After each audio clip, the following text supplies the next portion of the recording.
Chapter 440. At that moment, Shen Tianan and Lei Feihu hovered in the air. Endless suppression covered the ground like an ocean. The people watching below could not help but shake. They usually called themselves cultivators and thought that they had surpassed mortals. They treated ordinary people like ants. However, under Shen Tianan and Lei Feihu's suppression, they truly felt what it meant to be an ant. Each stepped into the air and looked at the duo coldly. Each stepped into the air and looked at the two of them coldly. You guys merely consumed forbidden medicine to forcefully increase your cultivation base. Even so, I can still kill you guys like killing chickens. As the few of them were talking, an old silhouette flew far away. Shen Tianan's eyes turned cold as he said coldly, Basha, if you dare to take another step back, the both of us will kill you today. Basha's expression changed. He stopped walking immediately and said, Shen Tianan, both of your abilities are enough to kill Mad Southern Yi. I don't want to get involved in this anymore. Before coming, he did not expect Yi Chan to be not only an ancient martial artist, but also a spell master who was proficient in spells. What happened to Shen Tianan and Lei Feihu shocked him even more. At this point, he no longer wanted to care about his disciple's death. All he wanted was to stay alive. After all, no matter if Mad Southern Yi, Shen Tianan, or Lei Feihu won, he would not end well. Lei Feihu scoffed and looked at Basha in a condescending manner. Basha, rumor has it that you've been living in Yakutsk for over 60 years. You've even cultivated the ultimate freeze method with the help of Ice City. As long as you perform the ultimate freeze method, the both of us will let you go. Basha's expression changed as soon as he heard that. Basha's expression changed drastically. He did not expect the two of them to know about his trump card. Yakutsk was located in the extreme north. He had cultivated here for decades and created the extreme ice seal. With a thought, he could freeze everything within a 10-mile radius. However, he had to pay a heavy price to do so. Noticing that Shen Tianan and Lei Feihu were glaring at him, he said while clenching his teeth, Sure, I promise you. Mad Southern Yi, I'll let you taste the origin energy method today. Water Swamp Kingdom. Shen Tianan shouted and performed hand seals in the air with both hands. In the next second, a gigantic formation appeared above his head. The formation covered the entire ground like a pot lid. Boom! An incomparably terrifying aura came from his body, and the black river below was completely sucked dry. A river that was nearly 100 meters long turned into an azure dragon that rose from the ground. Martial Highness Realm. Lei Feihu stood in the air and crossed his arms in front of his chest. A green halo of light condensed in front of his chest. Then he tossed it into the air with force. The halo of light rose into the air and suddenly expanded in all directions. Meanwhile, Yichen realized that a green cage that was almost materialized had appeared around him. The cage seemed to be completely condensed from energy, and it trapped him completely. Extreme Ice Seal. A loud roar resounded through the heavens and earth. Basha pushed the river beneath his feet with both of his hands. A materialized chill shot out of his palms and smashed into the river beneath Yichen's feet directly. Almost at the same time, a shocking chill exploded in the river. The entire area within a 10-kilometer radius of the Blackwater River was frozen. Not only the river, but even the grass and trees on the shore were all frozen. Looking over, the river was frozen for 10 miles. What? Everyone was shocked. Basha was able to freeze the entire river all by himself. The scene in front of them was beyond the realm of mortals.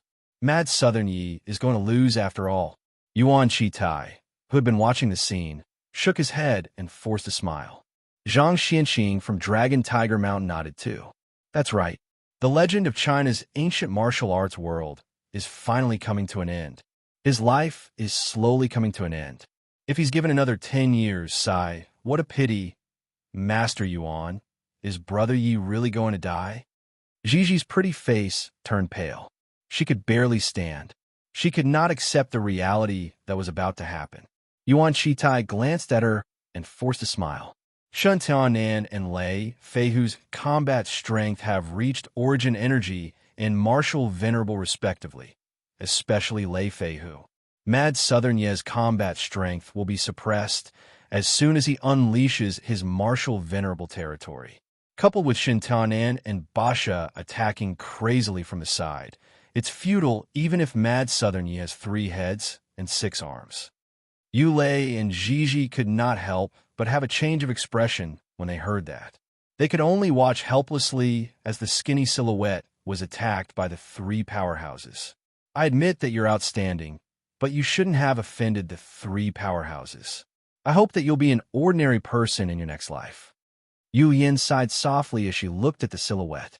Mad Southern Yi, you're suppressed by my martial venerable territory. Do you realize that you can't move now? Lei Feihu roared into the sky. Martial Venerable was also known as a Martial Dao Venerable. As soon as one became a Martial Dao Venerable, one would know a bit of dimensional force. Most importantly, one could release one's consciousness and call it territory. Within the territory, one would be the supreme existence. Die, Mad Southern Yi. Shin Tianan laughed hysterically while the water dragon that was formed from the river roared. It charged at Yi Chun ferociously. In the next second, it turned into an ice dragon under Basha's ultimate freeze. Yi Chun did not move at all. If one were to look closer, they would notice that the air under his feet was freezing at a speed that could be seen with the naked eye. Endless chill was coming at him from all directions. At that moment, everyone secretly shook their heads. Yi Chun was sentenced to death. At that moment, Shin Tianan and the rest were excited. However, Yi Chun sighed softly all of a sudden. Shin Tianan, Lei Feihu Basha, I admit that you guys have powerful abilities and great teamwork, but what? Shin Tianan scoffed. Yi Chun lifted his eyes slightly. The 2 balls of golden flames in his eyes could not stop jumping as if they were about to erupt. However, you guys are unlucky because I've just refined a divinity. The 3 of you will die here. Haha, you're still boasting when you're about to die. Shin Tianan snickered in disdain. Yi Chun aside, even a real origin energy powerhouse and a martial venerable would die under the 3 of them's attack. The people were slightly stunned, and they could not help but look at Yi Chun. Could it be that he had some other techniques? Forget it. I'll sacrifice the 3 of you to my divinity today. Yi Chun shook his head lightly and took a deep breath in. His extremely cold voice echoed through heaven and earth. Golden pupil flame burned the sky. As his voice fell, the golden flames in his eyes flickered intensely a few times. In the next second, the 2 golden flames that were as thin as needles turned into 2 dazzling golden fire pillars that shot out his eyes. They were like 2 light pillars that pierced through the sky, piercing through the ice around. At that moment, everyone's expression froze. Chapter 441. At that moment, Shun Tianan, Zhang Xianqing, Yuan Qitai, Yu Lian, and the rest witnessed something that they would never forget for the rest of their lives. They saw 2 glaring golden light pillars shoot out of Yi Chun's eyes. They were like 2 heavenly light pillars that swept through heaven and earth. The layers of ice around Yi Chun were destroyed first. The 100-meter-long spell Ice Dragon that was attacking Yi Chun shattered after being hit by the golden pillar of light. It evaporated instantly. The golden pillar of light shot straight into the sky, causing the entire sky to turn red like a piece of red-hot iron. Red clouds filled the sky as one looked over. It illuminated everyone's horrified expression clearly. With the appearance of the golden light pillar, a scorching heat surged toward all directions with Yi Chun as the center. Wherever the heat wave passed, the ice layers and ice blocks that were as hard as cold iron melted and evaporated instantly. All the plants within 300 meters turned into ashes within the blink of an eye. It set off a series of explosions, and a wave of fire tens of meters high rose into the sky with a huge cloud of smoke. In the end, the entire Blackwater River was boiling like a barrel of gasoline and was set ablaze. Golden pupil flame burning the sky. That was how terrifying the golden pupil flame was. Heavenly fire shot out of Yi Chun's eyes that could burn everything.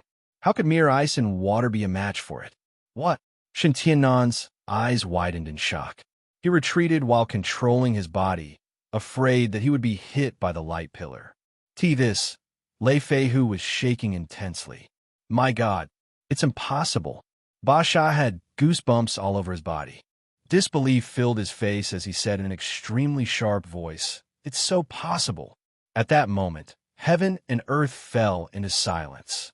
There was only an extremely skinny silhouette standing proudly in the crimson sky. He was like a god that was high and mighty without being angry. He was like a fire god that controlled fire. Meanwhile, the people who were watching were dumbstruck. They were like ice sculptures that were frozen. The expression on their faces remained unchanged for a long time. Divine power. This is the real divine power. Zhang Xuanqing's lips trembled incessantly. Initially, he thought Yi Chan would die on the spot from Shun Tianan and the other two's ultimate attack, even if he was the number one in China's ancient martial arts world. Never had he thought that he would destroy the trio's attack as soon as he opened his eyes. Most importantly, the two golden beams of light that shot out of Yi Chen's eyes made all the hairs on his body stand on end. This was because it had completely surpassed the scope of spells. It was no different from the divine power in ancient myths. Could this be the legendary true Samadhi fire? His entire body was trembling. At this moment, he finally understood why Yi Chen's expression did not change even when faced with the combined forces of the three world powerhouses. In front of Mad Southern Yi, how dare I call myself a celestial master? In my opinion, this person is not only the number one in the ancient martial arts world, but also the number one in the world of spells. Zhang Xuanqing's face was filled with shame. Yuan Qitai bowed to Yi Chun from the bottom of his heart. I can't believe that I'll be able to see such a divinity in my lifetime. I'll have no regrets, even if I die now. Is he a human or a god? Yulian bit her lip and blankly stared at the silhouette in the air. Her heart was pounding. At the same time, intense regrets surged uncontrollably inside of her. I was wrong. I've underestimated him since the beginning. I can't believe I looked down on him when he's so powerful. Even after finding out that he's the number one in the ancient martial arts world, Mad Southern Yi, I still didn't believe that he'd be a match for the three powerhouses. I even advised him to destroy his cultivation base and kneel to Xintianan and the other two. I'm just a clown to him. Her face turned pale as if she was a dye vat that had been knocked over. She spat a mouthful of blood out all of a sudden as she thought to herself, "Are you all right, Yulian?" Yulei held her immediately. Gigi looked worried too. Yulian waved and took a good look at the silhouette in the air after stabilizing herself forcefully. Her face was pale. "Brother, I was wrong." Sigh. Yulei sighed softly. Master Shiegu felt his vision go black, and he almost passed out. Earlier, he mocked Yi Chen in public that he did not know spells. He even said that as long as Mad Southern Yi dared to compete with him in spells, he could suppress him with a raise of his hand. He even said that if Mad Southern Yi was a spell master, he would chop off his head and give it to him. However, he was slapped in the face. Yi Chen had shown him what spells were. The aura of death rushed into his heart as he thought to this point. He looked at Shun Tianan and the other two immediately. He was extremely nervous and could not stop secretly screaming. "Shun Tianan, the three of you must kill him. Otherwise, I'll lose my head." In the next second, Basha clasped his fists at Yi Chun and said immediately, "Mad Southern Yi, it's my fault this time. I'll leave immediately as long as you're willing to let me go. I swear that I'll never step into China again." Shintianan's expression changed upon seeing how cunning Basha was. He said after secretly cursing, "Mad Southern Yi, we admit defeat. Let us go. From now on, there'll be no grudges between us." The crowd gasped upon seeing that. They admitted defeat. The three powerhouses failed to kill Yi Chen together, so they admitted defeat now. It meant that Mad Southern Yi's combat strength was truly the no. One in China, the number one in the ancient martial arts world, and the spell world. Tui, Master Shiegu spat a mouthful of blood out. Despair filled his face. Yi Chen glanced at the three of them extremely coldly. A mocking smirk appeared at the corner of his lips. Let you guys go. That's right, Mad Southern Yi. The two of us still have the strength to fight. If this continues, both of us will be injured, Lei Feihu said in fear. Huh. Yichin stood with his arms behind his back, looking proud. You guys sure have a good plan. You want to admit defeat just because you can't beat me? How can there be such a good thing in this world? Mad Southern Yi, do you really want to fight us to the death? Shintian Nan was enraged. No, no, no. Yichin waved and said while smiling calmly. This will be over as long as I kill you guys. Shintian Nan, I heard that you brought a coffin with you when you came. That's great too. I'll treat it as a gift for you. As soon as he was done speaking, a dazzling light pillar shot out of his eyes. A dazzling light pillar shot out his eyes. Shintian Nan let out an unwilling growl. He wanted to dodge, but it was too late. The golden light pillar pierced through his entire body, and his body exploded. The southern sect leader of Hong Kong's spell world, Shun Tiannan, was dead. Lei Feihu had a drastic change of expression. Mad Southern Yi, let me go. I have hundreds of billions of assets, and I'm only one step away from becoming a martial venerable. Shut up. Yichin scoffed and shot out another golden light pillar. One of Hong Kong's two giants, the Thunder King, Lei Feihu, was dead. Whoosh! Seeing that Shun Tiannan and Lei Feihu had died one after another, Basha knew that it was useless to beg. He flew far away like a gust of wind. How dare a mere overseas barbarian step into China's territory? I'll turn your body into dirt today. Yichin opened his mouth and spat. A golden sword shot out. Basha was slashed into countless pieces and fell onto the ground. At that moment, the powerhouses from the three worlds were dead. At that moment, everyone who was watching blankly stared at the remaining silhouette. They were extremely shaken, and it was difficult for them to calm down. Yu Lian's body was extremely stiff. She was like a zombie whose soul had been sucked out. Zhang Xianxing of Dragon Tiger Mountain took a long time to snap back to his senses. His hand that was holding the horsetail whisk was shaking. He became a god in one battle, a god in one battle. From now on, Mad Southern Yi will be known as the undefeated legend of China. We've seen the undefeated legend. Yuan Qitai's body shook intensely. He clasped his fists and bowed at Yichun at a 90-degree angle. His face was filled with sincerity and passion. As soon as he was done speaking, everyone snapped back to their senses. They bowed and clasped their fists at Yichun at the same time. A thunderous voice came out. We've seen the undefeated legend.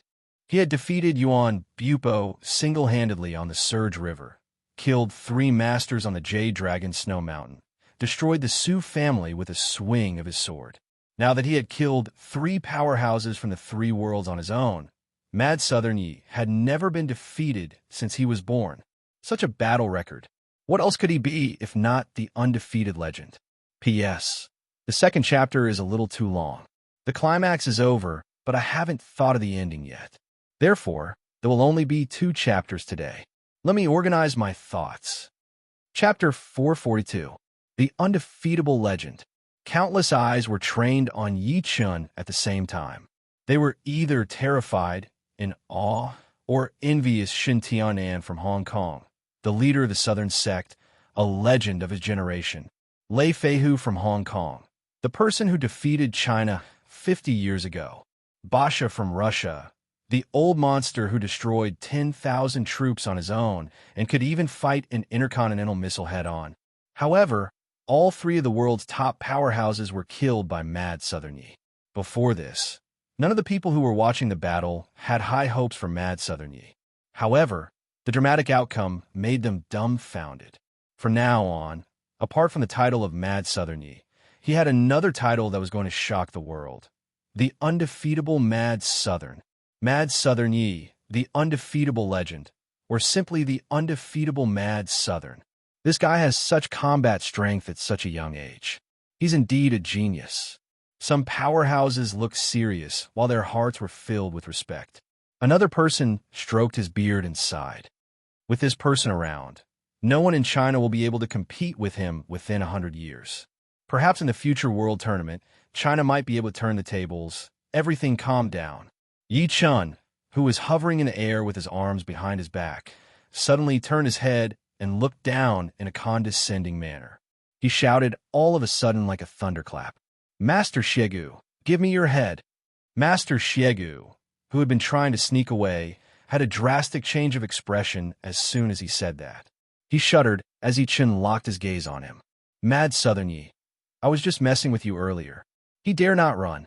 Shin Tianan, Basha, and the rest were examples. Messing with you? Wu Yin from Lingnan's Wu family scoffed before Yi Chun could speak. "Shegu, how dare you mess with Senior Yi? You said earlier that you'd sever your head if Senior Yi was really a spellmaster. Now, it's time for you to fulfill your promise." "Wu Yin, you..." Master Shiegu's eyes widened. "What about me?" Laozan Sect's sect leader, Meng Haoran, flung his sleeve and said, "Shegu, I found out that you're an evil person. I thought God was kind to let you live until now, but I didn't expect you to offend Senior Yi. You deserve to die." "Not bad." Master Zabu of Tibetan Buddhism put his palms together and bemoaned the state of the universe. "Shegu, what are you waiting for? Hurry up and do it so that I can release you from purgatory." "Pooh." Master Shegu was so mad that he spat blood out.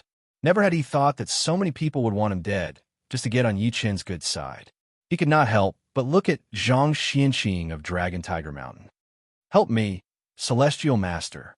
"Shegu, as the saying goes, good will be rewarded and evil will be punished. If you don't dare to do it yourself, we can do it for you," Zhang Xianqing said with a straight face. At a time like this, Rotten Bones was still naive enough to think that he could protect him. Even if he could, he wouldn't do something like this for an evil person. "Ha ha!" Master Shegu seemed to have heard something funny. "Kindness will be rewarded, and evil will be punished." "Ha! The so-called kindness and evil are just a disguise for hypocrites like you to use. To me, anything that benefits you is good, while anything that doesn't benefit you is evil." Master Shegu laughed like he had just heard something funny. Hearing this, everyone's expression changed. The next moment, he moved and grabbed Yu Lian, who was next to him directly. He was so fast that Yuan Chitai and the rest did not manage to react. Yu Lian shrieked, and he choked her. "Yu Lian!" Yulei wanted to charge over by instinct when he snapped back to his senses. Master Shegu scoffed immediately and said, "Don't come over if you don't want her to die. Let go of my sister." Yulei was furious. "Mad Southern Yi, I have a hostage now. If you don't want this lady to die for you, you better let me go." Master Shegu looked at Yi Chun proudly. He knew that Yi Chun would definitely not let him go since the beginning. It was useless to run. The only way to save his life was to grab a hostage. Yu Lian had fear written all over her face. "Brother, save me." Yulei wanted to kneel to Yi Chun by instinct. However, to his horror, he could not kneel no matter what. It was as if there was a pair of invisible hands holding him under his feet. Yi Chun extended his body and landed before the few of them within the blink of an eye. He walked toward Master Shegu one step after another. "Mad Southern Yi, I have a hostage." Master Shiegu's expression changed. He retreated a few steps back with Yu Lian while threatening Yi Chun. However, he was interrupted by Yi Chun before he could finish speaking. "Why don't you kill her?" What did you say?" Master Shegu thought he had heard it wrong. Yi Chun was getting closer, and his expression was extremely cold. "What does her death have to do with me? Kill her, but you won't be able to escape today." As soon as he said that, everyone was stunned. Yu Lian's body shook, and she looked at him in disbelief. However, all she saw was coldness, heartlessness, and numbness. Her face could not help but turn pale, and she almost fainted. "So, my life is nothing to him. That makes sense. I've said that I'm not related to him, so why would he care about my life? Haha, perhaps this is karma." Yulei grabbed Yi Chen's thigh and begged, "Sir Yi, no." Bang. Yi Chun flung him out by exerting a little strength. He proceeded to walk to Master Shegu. The killing intent on his body grew with each step he took. "You forced me to do this." Master Shegu had nowhere to retreat. A ferocious expression flashed through his face as he slapped the back of Yu Lian's head like a maniac. Yu Lian closed her eyes in despair. Tears rolled down her cheeks slowly. Almost at that moment, Yi Chun raised his hand slowly and said, "Freeze." In the next second, heaven and earth froze. The people's expressions froze too. Meanwhile, Master Shigu's hand that was slapping the back of Yu Lian's head eventually froze on her bun. He stopped moving. A sword gleam flashed through the sky. A huge head flew into the sky. No! Yu Lei fell onto the ground. The people shook their heads, thinking that Yu Lian was dead. Bang! A headless body fell hard to the back. The entire process took less than 2 seconds. Everyone was stunned at first. They could not help but inhale sharply when they saw it clearly. Shigu is dead. A head fell from the sky and rolled down the hill. Dead silence filled the place. Everyone stared at Yi Chun in disbelief with their eyes wide open. Clearly, they did not expect Yi Chun to chop off Master Shigu's head in less than 2 seconds. Tui! Yu Lian shrieked in fear as her face was covered in boiling blood. She passed out on the spot. Yi Chun glanced at Yu Lei, who was sitting on the ground like he was dumbstruck. He said calmly, "I've returned what I owed you guys." Chapter 1. There are 2 more to go. Chapter 443. Everyone was shocked as they watched Yi Chun leave. Everyone was secretly shocked. They could not understand how Yi Chun managed to sever Master Shigu's head when he was 3 meters away from him and Master Shigu had shield. However, they had no idea. The spell that Yi Chun performed earlier was the immobilization tactic. This was completely due to the miraculous nature of the Divine Grade Dao Foundation. The Divine Grade Dao Foundation was superior to the Tiangang Dao Foundation and Disha Dao Foundation. The Tiangang Dao Foundation could execute 72 arts, while the Disha Dao Foundation could execute 36 arts. Meanwhile, the immobilization tactic was one of the 72 heavenly chi spells. Naturally, it was Yi Chun's first time trying it. Due to his low cultivation base, he could only perform it forcefully. Moreover, it depended on his opponent's ability. For an illuminating god powerhouse like Master Shigu, Yi Chun's immobilization tactic could stun him for a second. However, that second was enough for Yi Chun to sever 10 of his heads. It was enough for Yi Chun to sever 10 of his heads. At the foot of a hill outside of Shenangjia, it was the biggest entrance to Shenangjia. However, nobody was going in or out. There was dead silence and intense killing intent lingering in the air. At that moment, there were a few silhouettes with terrifying auras standing at the foot of the hill. All of them wore black attire, and they were staring deep into Shenangjia. The leader was an old man with silver hair. It was the Heavenly Palace's left guardian, Cheng Yin. Left guardian, Shun Tianan and Lei Feihu have been in there for over 2 hours. I'm sure Mad Southern Yi is dead by now, isn't he? One of them could not help but ask. Cheng Yin shook his head and said, "What's the rush? We just need to wait for them to come out." To ensure the Heavenly Palace's secrecy, they did not go deep into Shenangjia to watch the battle. That was because Zhang Xianqing of Dragon Tiger Mountain was there. His spiritual power was terrifying, so it was difficult for them to disguise themselves before him. Moreover, they had to prevent the people from Dragon Soul from interfering. If you ask me, the Palace Master is too cautious.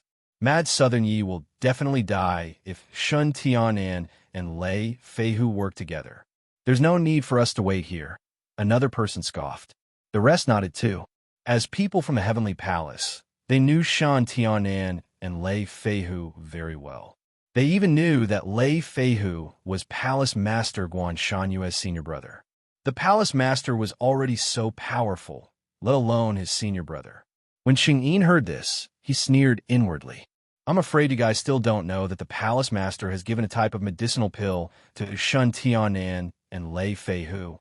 The two of them can unleash combat strength that doesn't belong to the Palace Master. Moreover, there's the old monster from Russia, Basha.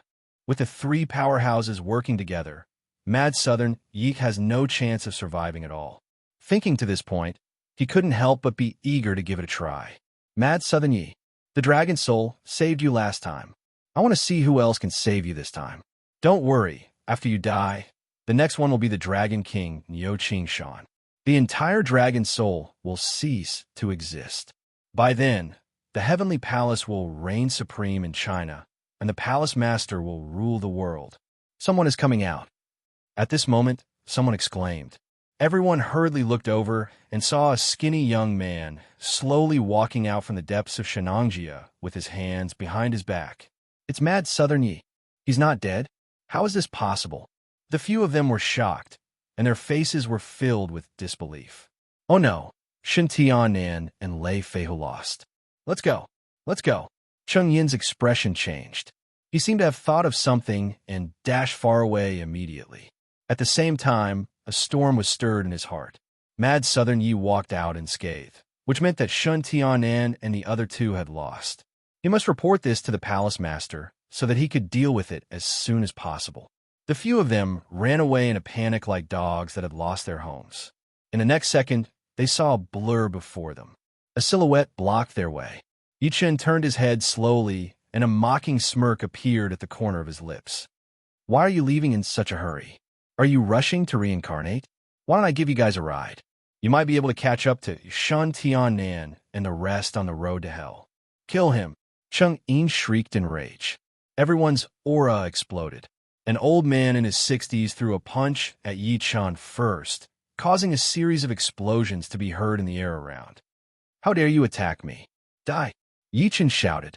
The old man felt as if he had been struck by lightning. His body flew out and smashed heavily onto the hard stone wall in the distance. He spat large mouthfuls of blood and closed his eyes powerlessly. He's dead. The palace master is dead. The rest had horror in their eyes. One must know that the palace master had a cultivation base of a half-step martial venerable. However, Yi Chen killed him directly before he could even shriek. Run, run. Mad Southern Yi is too terrifying. The few of them ran far away immediately. They wished they could have an extra pair of legs. Run? Where do you think you're going? Yi Chen smiled coldly. An invincible pressure exploded from his body and crushed the few of them in an overbearing manner. The pressure swept through the sky like it was destroying rotten wood. Bang, bang, bang. The few of them who had just run 100 meters away exploded in a bloody mist. Cheng Yin was the most powerful, and he ran the fastest, so he was not affected. Although that was the case, he was horrified to see his underlings die. This man was invincible. He was invincible. Only the palace master could kill him. What he didn't know was that a wisp of golden flame had silently landed on his shoulder and disappeared without a trace in the blink of an eye. In a guest house that was approximately 100 square meters in Tianan, over 10 men in gray robes sat with their legs crossed on a mat on the ground. Their eyes were shut as if they were old monks in meditation. They were silent. Creak! The door to the room was pushed open. A skinny old man with protruding cheekbones walked in with a pale young man. At that moment, the men who were sitting on the ground opened their eyes at the same time and said in unison, "Big brother, young Master Wong. The police have been strict lately. We can't wait any longer. Let's do it now." The old man glanced at the men with a piercing gaze after closing the door. His name was Lei. Among Lei Feihu's 13 godsons, he ranked number 1. He was also the leader of the 13 gangsters. He was ordered by Lei Feihu to bring them to Tianan to monitor the Yi family's every move. He was waiting for Lei Feihu's order to attack. Lei, who was in the crowd, frowned upon hearing what he said. He said, "Big brother, Godfather told us to wait for his order to attack. If we act on our own..." "Senior Lei," young Master Wong interrupted him before he was done speaking. "You guys have been in Tianan for a few days now, and you guys haven't gone out at all. You guys might not know this, but the police have been cracking down on pornography and illegal publications. They've sent out a lot of police officers. Last night, an illegal massage parlor in our area was closed down. We'll definitely attract the police's attention if we drag this on." After all, the men were dressed too strangely. Moreover, they had attracted the landlord's attention without even stepping half a step out of the door. As soon as the police found out that more than 10 of them were staying in a house, they would most likely be suspected. It's just a few police officers. What's there to be afraid of? Lei smirked upon hearing that. Lei glanced at him and said, "All right, let's do it. I'll talk to Godfather later. Let's go back to Hong Kong as soon as we're done." Chapter 444. I've found out about the Yi family situation. Mad Southern Ye's wife, Su Yuhan, is the director of Star Group. She's in the office now, while her parents are in a park. Her daughter is in kindergarten. Young Master Wang told them everything he knew. Lei 1 looked at his watch and said, "It's almost 5 p.m. Lei 2, you and young Master Wang will be in charge of capturing Mad Southern Ye's wife. Lei 3, you'll be in charge of capturing Mad Southern Ye's daughter. Lei 4 and Lei 5, you guys will be in charge of capturing his parents. Lei 6, you guys will destroy the Yi family and kill everyone related to Mad Southern Yi. Don't worry, brother. It's a piece of cake to deal with these ants." Lei 13 licked his lips and smirked. 8 of the Lei family's 13 gangsters came this time. With 8 martial Dao masters, they could even destroy a small country like Jiaoji, let alone the Yi family. There's one thing that you guys must remember. Don't hurt Mad Southern Ye's woman at all. She's very useful. Young Master Wang has to bring her back from Master Shun, Lei 1 reminded again. At the same time, at the Star Group's building, there were tens of white-collar workers and upper echelons sitting in the meeting room on the 8th floor at the moment. All of them sat up straight and stared at the main seat without blinking. Su Yuhan, who was wearing a beige professional dress, was studying a product design plan meticulously at the moment. Her facial features were so exquisite that there were no flaws at all. Her eyes were like limpid autumn water, while she exuded a cold aura. She gave off an inviolable holiness. Director Su is so beautiful. That's right. I've been working for decades and worked in many companies, but I've never seen a company with such a beautiful boss. What a pity. I heard that Director Su has a kid. I wonder which pig cheated on her. Underneath countless people's serious appearances, there were all sorts of wails and sighs. Even the ladies present had to admit that they could not compare to Su Yuhan in terms of looks and aura. Sunbo, Su Yuhan lifted her head all of a sudden. Yes, a middle-aged man with glasses and slicked-back hair stood up immediately upon hearing that. He said with a smile that he thought was charming, "Director, are you satisfied with my proposal? You can leave now." However, Su Yuhan said that instead. Sunbo was stunned. "President, what did you say?" "I said you don't have to work anymore. I'm firing you." Everyone couldn't help but burst into an uproar when they heard this. Sunbo was a professional designer poached from another company by Gao Hong, the vice president of the company. Yet, he was fired on the spot. Why? Sunbo was a little angry. Bang! Su Yuhan slammed the proposal hard on the table and glared at Sunbo coldly. "Designer son, do you really think that I, Su Yuhan, am an outsider who doesn't know anything about design? Your design book actually wants to add 15% to the company's annual product budget. That's because..." Sunbo wanted to refute. "Do you believe that I can find a random design graduate on the street, and they can do it better than you? Also, the budget won't be too much. With your level, our company can't afford to serve you. Go to the finance department, get 2 months of company salary, and leave." Su Yuhan made the final decision. "President, give me another chance. I promise that I'll come up with a design that you'll be satisfied with." Sunbo panicked. "You can stay, but you'll have to start as a design intern. 2,500 yuan a month. The 3-month assessment period. Are you willing?" Sunbo shut up at that moment. His face was flushed. He might as well go back to the village to raise pigs with his condition as an intern. "There'll be a place for me if I can't stay here." He snorted coldly, pulled a long face, and left. "Vice President Gao," Su Yuhan said without even lifting her head. "President."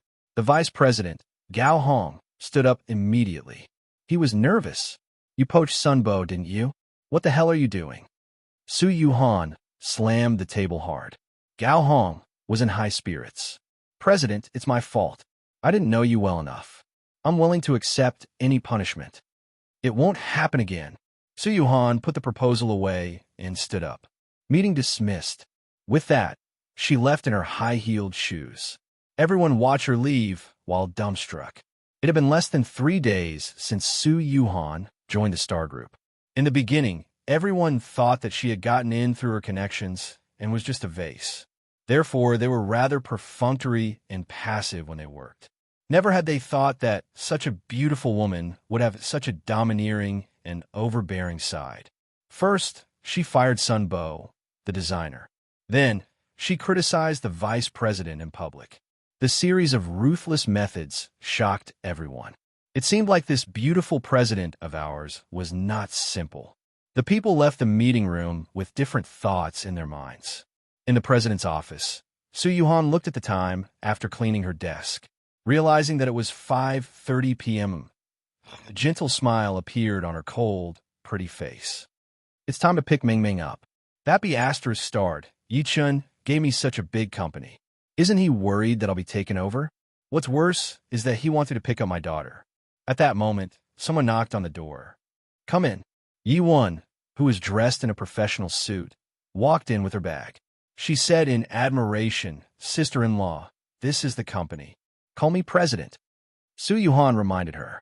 Yuan stuck her tongue out and said while smiling, "President, you were amazing earlier. I've been pissed off about those people in the company since a long time ago.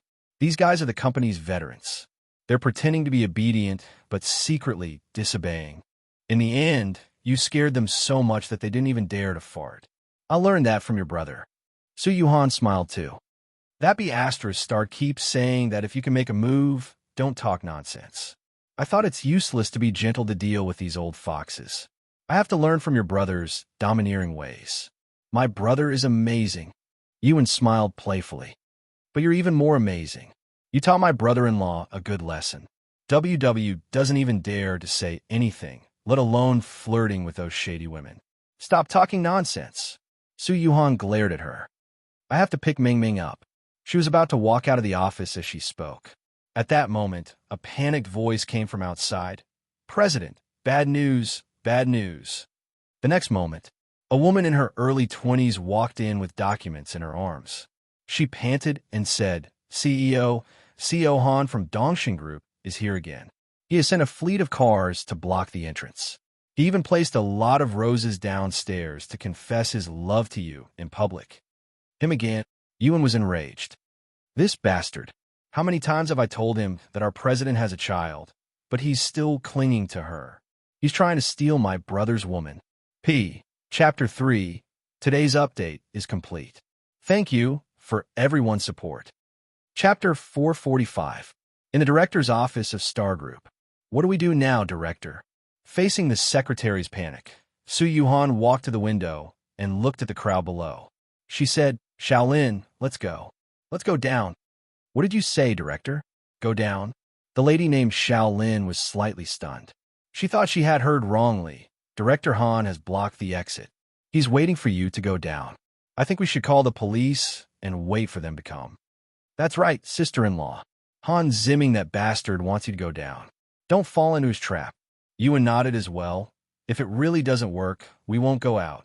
I've decided. Let's go. Su Yuhan shook her head. After picking up her bag from the table, she walked into the elevator in her high-heeled shoes. She seemed very clean. Dongshin Group.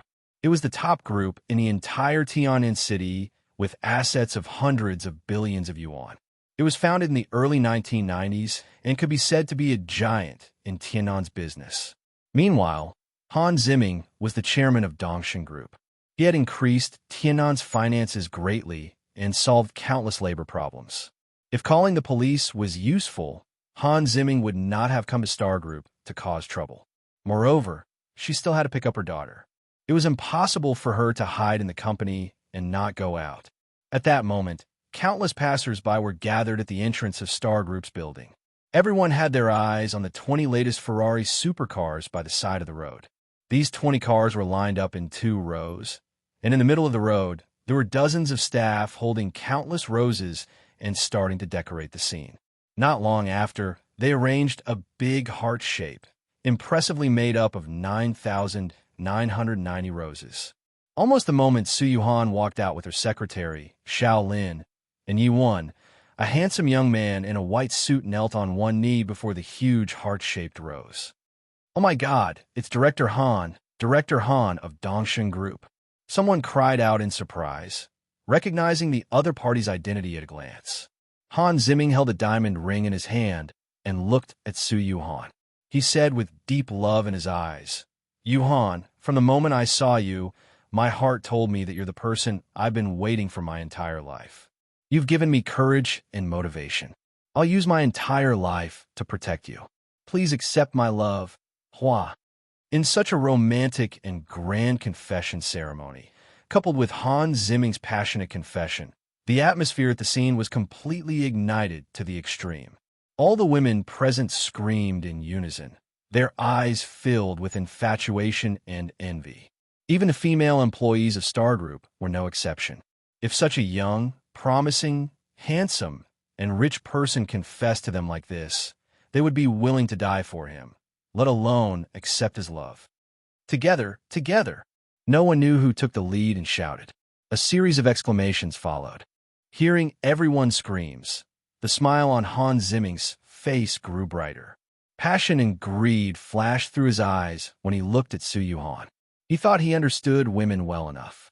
As long as it was a woman, she would not reject his confession that he meticulously set up today. Su Yuhan was such a stunner. Han Ziming must obtain it. Su Yuhan frowned when she saw that. Just when she was going to speak, a young man in a security uniform walked over and said while smiling lightly, "President, do you want me to chase Director Han away for you?" His name was Zhou Tai. He was the new security captain hired by Star Group. He had been a secular disciple in Shaolin for 20 years, and he boasted about his ability. Therefore, he did not take Han Ziming's underling seriously. No need. Su Yuhan waved and walked straight to Han Ziming. Yuhan. Han Ziming was elated. He thought she was touched. Director Han. However, Su Yuhan said coldly, "You and I aren't kids anymore. Is there need to play such tricks?" Yuhan. Han Ziming wanted to explain. "I've already told you that I have a boyfriend and a child, so please don't try your best to pester me." Su Yuhan interrupted him directly and added, "Also, I don't like you. Please leave, thank you. I don't mind you having a boyfriend and a child." Han Ziming smiled proudly and said, "Believe me, in the entire Tainan and in this world, only I, Han Ziming, am worthy of you. You and I are a match made in heaven." Before this, he had asked about Su Yuhan's situation. He found out that although Su Yuhan had a boyfriend and a child, she was not married. Moreover, he found out that Yi Chun had no background and did not even have a job. To Han Ziming, Yi Chun was purely a man who lived off a woman. To him, he was not a threat at all. Most importantly, it was fun to be a wife. Shameless. Su Yuhan was infuriated by his words. She turned around and walked into the garage after saying that. "Yuhan, if you don't promise me today, I won't let you go." Han Ziming's face turned cold. As he spoke, he extended his hand towards Su Yuhan as if he wanted to grab her. Su Yuhan's expression changed, and she scoffed. "Iron Tower." Bang! A tall, muscular man rushed out of nowhere and grabbed Han Ziming's perverted hands. Then, the sound of joints cracking was heard. "Ah!" Han Ziming screamed in pain on the spot. "Let go of Director Han." The two muscular men yelled and charged at Iron Tower at the same time. Iron Tower merely waved his hand lightly, and the two of them were sent flying. No one knew if they were dead or alive. Subsequently, he grabbed Han Ziming's neck with one hand and lifted him into the air. Everyone was dumbfounded when they saw that. Especially Zhou Tai, the captain of the security team earlier. His eyes were filled with fear when he looked at Iron Tower. He thought that he did not have such strength even after being a secular disciple in Shaolin for 20 years. Could this person be cultivating a body-hardening technique? Zhou Tai's eyes flickered nonstop. Crack, crack, crack. Han Ziming was lifted into the air. His face turned the color of a pig's liver, and his neck seemed like it was about to be crushed. His eyes were filled with fear, and it was the first time he felt the aura of death. "Let him go." Su Yuhan hesitated for a moment and eventually asked Iron Tower to stop. She said coldly, "Director Han, I'll teach you a lesson today. I hope you won't pester me again." Bang! Iron Tower tossed him out directly. WW. Han Ziming rolled a few times on the ground. Then he was carried away by his underlings. At that moment, everyone looked at Su Yuhan differently. Clearly, they did not expect him to have such a powerful bodyguard. "Let's go." Su Yuhan glanced at the crowd coldly. Subsequently, she got into her red Porsche and drove straight to Little Swan Kindergarten. She had no idea that a black BMW by the road rolled down its window slowly. A pale face was revealed. What a stunner. It's a pity that she's going to be Brother Hoshino's wife. Senior late to, follow me. Author's note, today's first chapter. There are still 2 chapters to go. Thank you for your 10,000 book coins. Chapter 446. Star Group was in the city center, while Little Swan Kindergarten was in 4th Ring Road. They were 15 kilometers apart. On the way to Little Swan Kindergarten, Su Yuhan looked at Iron Tower, who was driving next to her. She looked relieved. Fortunately, Yichen arranged for Iron Tower to be with her. Otherwise, she wouldn't know how to deal with Han Zimming's situation just now. At that moment, her phone rang. A gentle smile appeared on her pretty face immediately.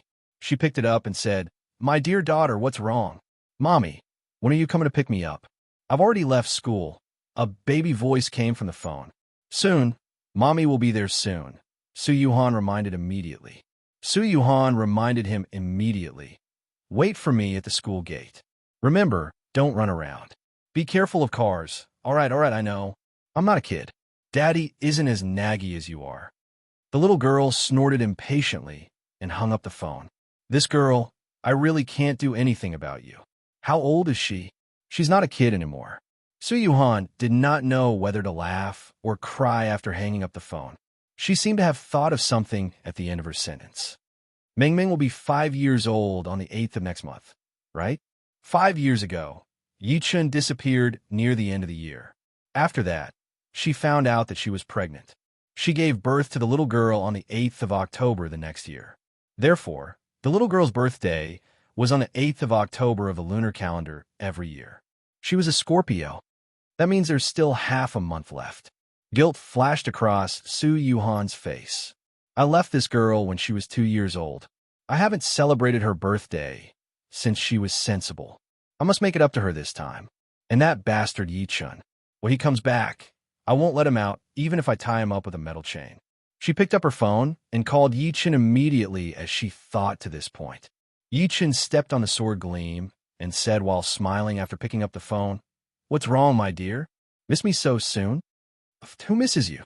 Su Yuhan spat at him angrily. "I want to discuss something with you. It's Mingming's birthday on the 8th of next month. How are you going to celebrate it for her? Is it your daughter's birthday next month?" Yichen was stunned. "Why don't I remember?" Hee. What else do you remember besides fighting and killing?" Su Yuhan chuckled and threatened, "I don't care. It's my daughter's 5th birthday. You must make her happy." Sensing the killing intent in her words, Yichen suddenly heard a loud thud coming from inside just when he was going to agree to it. There was also Su Yuhan's scream. His expression changed immediately. "Yuhan, what's wrong?" On the expressway of Tian'an Outer Ring Road, a black BMW crashed into a red Porsche. Su Yuhan, who was in the Porsche, leaned forward and her phone was flung out. Taita grabbed her and took advantage of the moment when the car was about to fall off the viaduct. With a leap, the two of them safely landed on the railings of the viaduct. Boom! The red Porsche directly fell from the viaduct and finally smashed heavily into the river 100 meters below. "Ah!" Su Yuhan screamed when she saw that. Her pretty face turned pale. The next moment, a pale-faced man in a black suit and a sinister old man in his early 50s slowly walked out of the BMW. The two of them closed in on him step by step. Su Yuhan's expression changed. "Who are you guys?" "Miss Su, you're Mad Southern's wife, right?" The leading young man smiled warmly and didn't hide his greedy eyes at all. "My name is Wang Zhao, and I'm from Hong Kong. Miss Su, if you don't want to suffer, please come with us. After all, we really don't have the heart to hurt a stunning beauty like you." "I don't think I know you guys." Su Yuhan calmed down immediately. "You don't know us, but we know you. We know your husband, Mad Southern Yi," Wang Zhao said without stopping. "Why are you wasting your breath on her?" The old man next to her scoffed and stretched his arm out slightly. He grabbed Su Yuhan immediately while disdain filled his face. "What's wrong with my brother? Lei Tu actually asked me to capture such a powerless woman." The next moment, a furious roar came.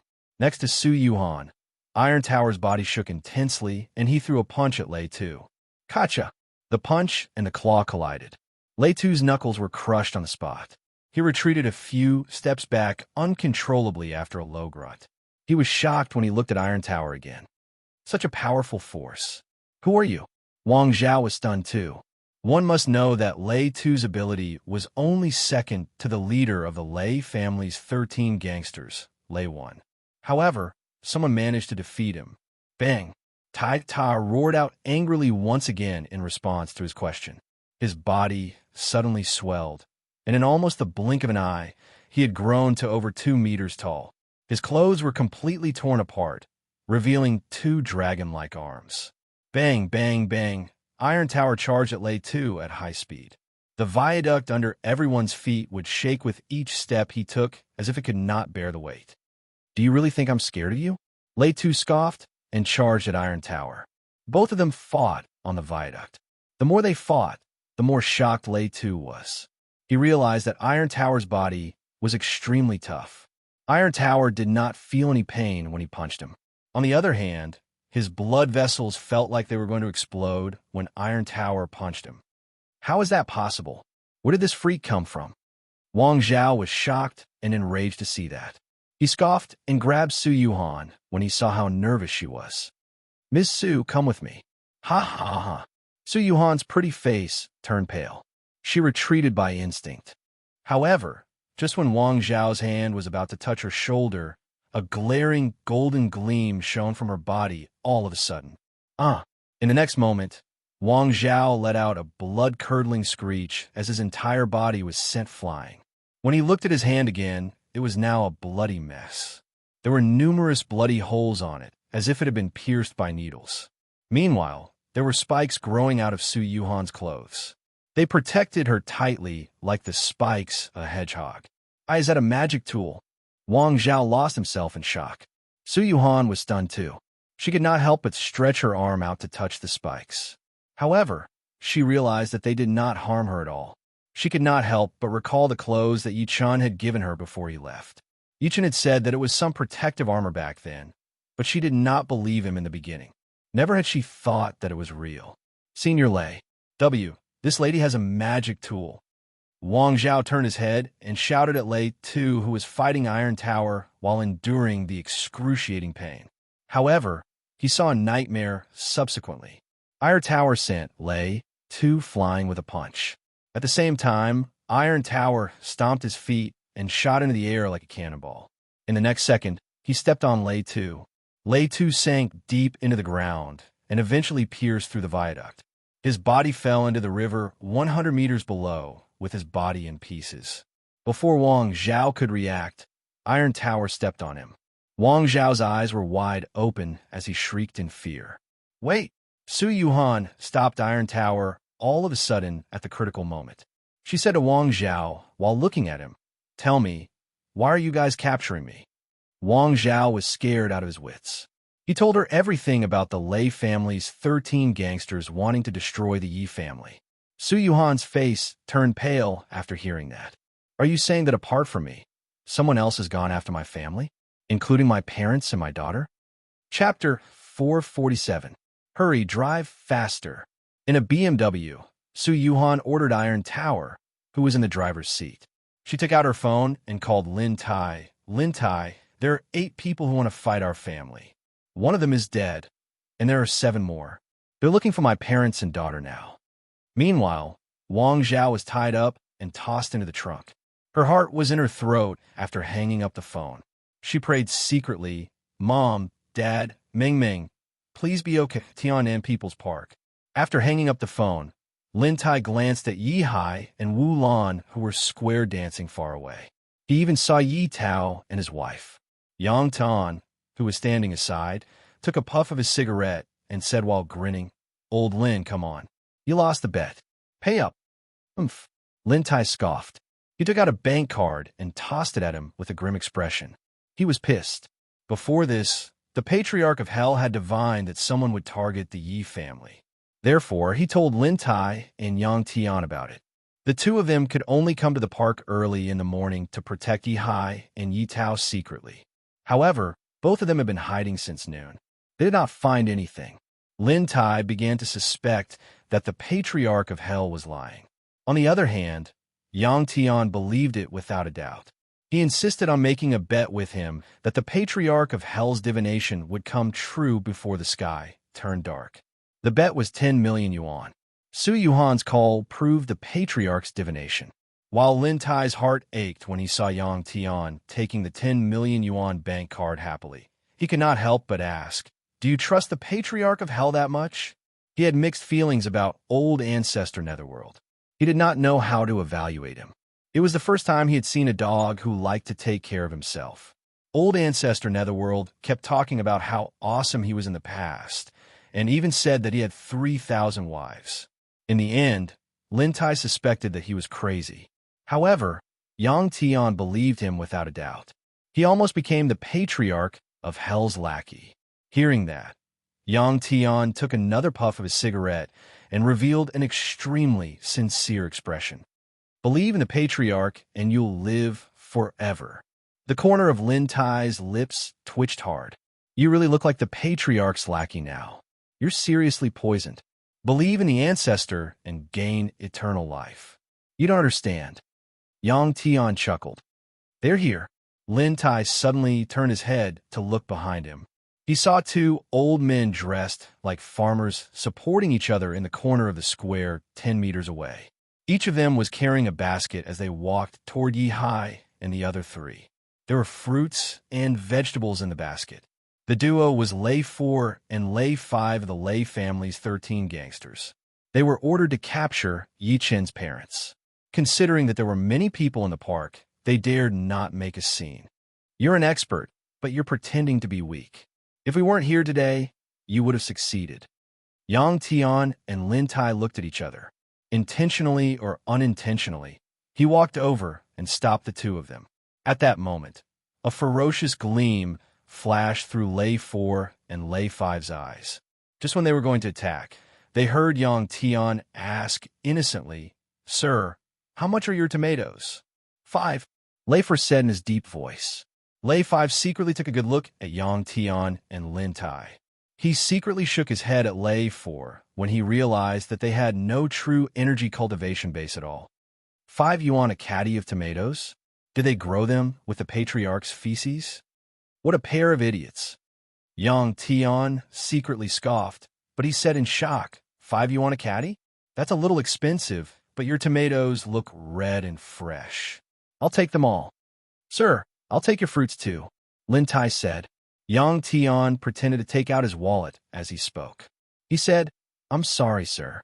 I don't have any change on me. Why don't you guys follow me to the store? Our store is the Haidaleo store outside. The change is at the counter." "That's right. Follow me to the store to get the money." Lin Tai slapped Lei 4's shoulder as he spoke. Lei 4 squinted and grabbed Lin Tai's hand by instinct. "Ouch, it hurts." Lin Tai screamed in pain. "Sir, let go. You're too strong. Don't misunderstand. I just want you to follow us to get the money. I'll give them to you guys for free." Lei 5 secretly scoffed and passed the basket to Yang Tian as he spoke. He just wanted to get rid of these two blind things as soon as possible. "How can we do that?" Yang Tian hurriedly waved his hand and said sincerely, "I'm an honest man and will never take advantage of others. You guys should follow us to get the money. It's just a few steps away." Yes, this area is often visited by city enforcement officers. If you guys get caught buying vegetables here, you'll be fined." Lin Tai chimed in. "Just yesterday, an auntie from the countryside was selling eggs here. She was caught by the city management on the spot. They later found out that the auntie was a murderer, so there are often police cars patrolling this area." As soon as he said that, Lei 4 and Lei 5 had a slight change of expression. They eventually nodded after some hesitation and followed Yang Tian and Lin Tai out of the park. Along the way, the two of them exchanged glances and secretly made up their minds to kill these two brats when there was no one around. Soon, the four of them entered a Haidaleo hot pot restaurant. "Sir, wait a moment. I'll get you the money now." Lin Tai walked to the counter and rummaged through the boxes. Lei 4 and Lei 5 took a good look at Haidaleo. They realized that there was almost nobody inside. Not only was there no receptionist, but there was also no cashier. Oh no, Lao, there's something wrong with these two fellas. Lei For's expression changed as he reacted immediately. In the next second, Yang Tian, who was standing before them, turned his head all of a sudden. A bottle of spray appeared in his hand, and he sprayed it at their faces. Ah, it was too late when the duo wanted to dodge. They felt a burning pain in their eyes, and they could not open them. Bastard, who exactly are you guys? How dare you trick us? What did you spray on us? Why can't we see anything? I'm going to kill you. Lei 4 and Lei 5 could not stop yelling in the shop. You two old farts. How dare you come out to kill people with your level of intelligence? Go home and drink a few more years of milk. Yang Tian scoffed and said, This is made from the patriarch's urine. No matter how powerful you guys are, you'll have to drink the patriarch's urine. Now that you're blind, let's see how you're going to kill us. Yang Tian released a long sigh again as he spoke to this point. Believe in the patriarch and you'll live forever. Lin Tai rubbed his palms as an intense battle intent filled his face. He said to Yang Tian next to him, Shall we take one each? It was 6 p.m. at Little Swan Kindergarten. Ming Ming, the little girl, stood at the entrance of the kindergarten while carrying a small backpack that belonged to a video game boy. She could not stop stepping on the leaves on the ground with her head down. Bad mommy, you're taking so long to pick me up. I'm starving. It was a little black dog that came out of nowhere. It wagged its tail and ran straight to the little fellow. Cutie, you're here. Did mommy ask you to pick me up? The expression on the little girl's face turned from cloudy to sunny. She hugged the patriarch so tightly that the patriarch rolled his eyes. The patriarch struggled and cursed internally. This little girl is really my nemesis. I left the little beauty alone in the house and came all the way here to protect you. But this is how you treat me. I'm not angry. I'm very Buddhist. Woof, woof, woof. P.S. Chapter 3. Today's update is complete. Thank you for your support. Chapter 448. Within half an hour, there were many killings in various places in Tiannan. It was silent, like a drop of ink splashing in the ocean. It did not cause much of a commotion. At 7 p.m., a sword gleam landed in front of the Yi residence's villa. Yi Chen covered the entire villa with his divine consciousness after putting his flying sword away. He could not help but heave a sigh of relief when he found out that the family was safe and sound in the house. Although that was the case, he could still smell the stench of blood. Frowning, he walked straight in. The little girl was dancing in the living room at the moment. Her little face was covered in sweat while Yi Hai, Su Yuhan, and the rest watched with a smile on their faces. Daddy, you're back? As soon as Yi Chun pushed the door open, the little girl turned her head and saw him. She leaped into his embrace and could not stop wiping the sweat on her face onto Yi Chen's shirt. Daddy, there was a bad guy who wanted to catch me earlier, but Cutie beat him up. Daddy's back. Nobody dares to bully you anymore. Yi Chun kissed her cheek and looked at Su Yuhan and his parents next to her. He smiled apologetically. I'm sorry that I'm late. I didn't know you were home. Su Yuhan scoffed and did not give him a friendly look at all. God knew how much fear she had experienced on the way to pick up her daughter. She had been on tenterhooks. Fortunately, her family was fine. Yes, wifey, it's my fault. Kneel on the keyboard or eat durian. You decide, okay? Yi Chen walked over and kissed her cheek while smiling. Whoosh! Su Yuhan's cheeks flushed immediately. The anger in her disappeared without a trace. She struggled away and rolled her eyes at him immediately. Do you want to die? Mom, Dad, and daughter are watching. She was conservative when it came to that. One could tell from the way she dressed, let alone being intimate with Yi Chun in front of outsiders. Shameful, the little girl covered her eyes immediately and peeped through the gaps between her fingers. Shameful. Daddy, you're shameless. Cough, cough, cough. Yi Hai and Wulan turned their heads away immediately. All right, you haven't eaten yet, have you? I'll cook for you first. Sensing that the atmosphere was rather awkward, Su Yuhan pushed Yi Chen away and walked into the kitchen while blushing. Yi Chen then sat down and looked at the little girl. My dear daughter, were you dancing earlier? Yes, yes, Dad. Let me dance for you, okay? The little girl nodded like a chick pecking at rice. She then walked to Yi Chen and placed her hands on her waist. She jumped up and hummed, like seaweed, seaweed, seaweed, seaweed, swaying with the waves. The dance with the lyrics was a cheerful and humorous style. Coupled with the little girl's wobbly body, Yi Chun was amused. His eyes were filled with love. Soon, Su Yuhan finished cooking. It was almost 9 p.m. when Yi Chun finished eating with his daughter. The little girl fell asleep after cuddling in his embrace for a while. Yi Chun gave the patriarch of hell, who was lying on the sofa, a look when Su Yuhan went to the bathroom to shower. The man and the dog walked out of the villa. Lin Tai and Yang Tian were already waiting outside. Yi Chun lit a cigarette and said expressionlessly, "Tell me what happened." Although his tone was calm, Yang Tian and Lin Tai could still sense the coldness in it. Lin Tai did not hesitate and told him everything that happened. He even mentioned the patriarch of hell's divination. You know divination? Yi Chun was surprised. Of course. Patriarch Yellow Spring raised his tail proudly. Back in the day, I joined the Constellation sect to learn the art of divination in order to divine the color of a beautiful soul formation stage female cultivator's undergarment. I studied hard for 200 years. Yi Chun was speechless. Yang Tian was curious and asked by instinct, "What happened then? Patriarch, did you divine it?" "No." Patriarch Yellow Spring shook his head and chuckled. "I've been studying fortune-telling in the Constellation sect for 200 years, but not only did I fail to master it, my cultivation base has even surpassed that bitch's. Why should I be so stupid as to calculate her fortune? I'll just go and strip her naked and find out the truth." In the end, that be asterisk TCH wasn't wearing anything at all. He added at the end of his sentence, looking like he was reminiscing, "Believe in the patriarch and you'll live forever." Yang Tian sincerely said this sentence. Yi Chun's expression turned grim and he glanced at him. "Believe in him and you'll live forever? Don't you know that he almost died? If you believe in him, you'll be dragged into the gutter sooner or later."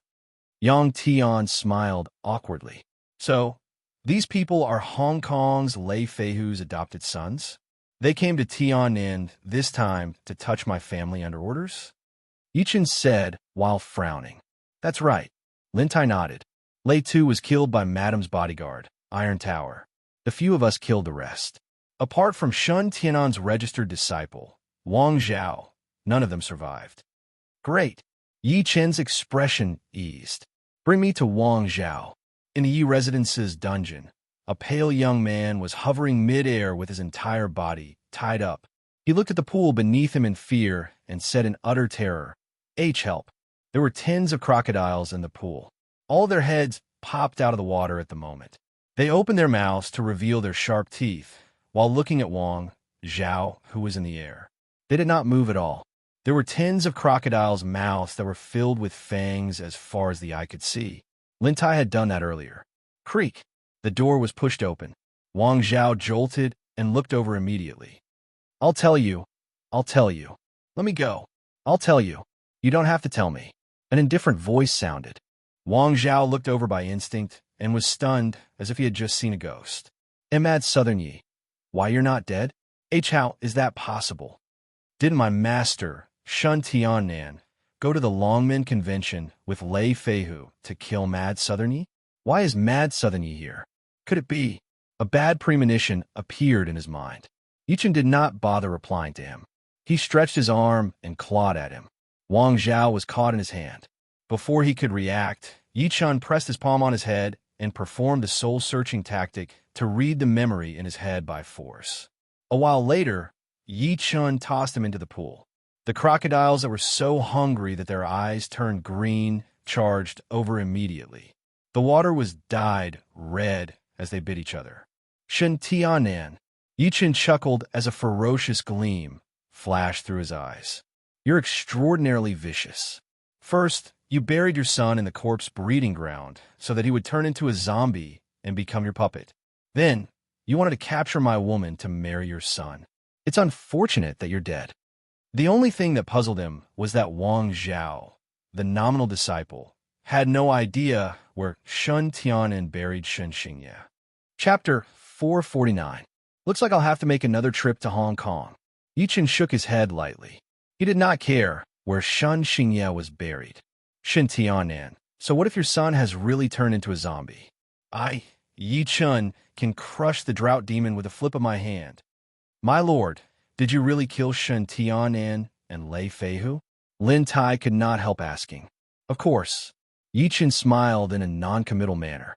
Lin Tai and Yang Tian secretly looked at each other as soon as that was said. They could see the deep shock in each other's eyes. Shen Tianan and Lei Feihu had heard of it before. It would not be an exaggeration to describe the two of them as Chinese giants. He did not expect them to die in Yi Chen's hands. Lin Tai blurted out, "Believe in my lord, and you'll live forever." Yang Tian looked at him with disdain. Previously, this fellow had looked down on him in all sorts of ways, but now he had learned from him and started to flatter him. After the two of them left, the Patriarch of Hell circled Yi Chen a few times and suddenly said, "Fellow Yi, may I ask if you've already built your foundation?" Ever since Yi Chen returned, it felt an invisible pressure. It was the most sensitive part of a cultivator. Not bad. Yi Chen nodded and said, "I came across a fortuitous encounter when I went out this time, so I was lucky enough to break through to foundation building." As his voice fell, old ancestor Yellow Spring stirred up a storm. When it first met Yi Chen, he was only on intermediate stage spirit assembly. However, within a short few months, Yi Chen had entered foundation building in one go. Even in the cultivation world with abundant spirit qi, such a cultivation speed could not be achieved by the genius disciples of the rich and powerful sections. Even the Patriarch of Hell had spent 10 years to break through to the foundation establishment stage from the moment he stepped into the cultivation world. This speed had surpassed 99% of the geniuses in the cultivation world. Thus, how could it not be shocked? This child is truly a monster.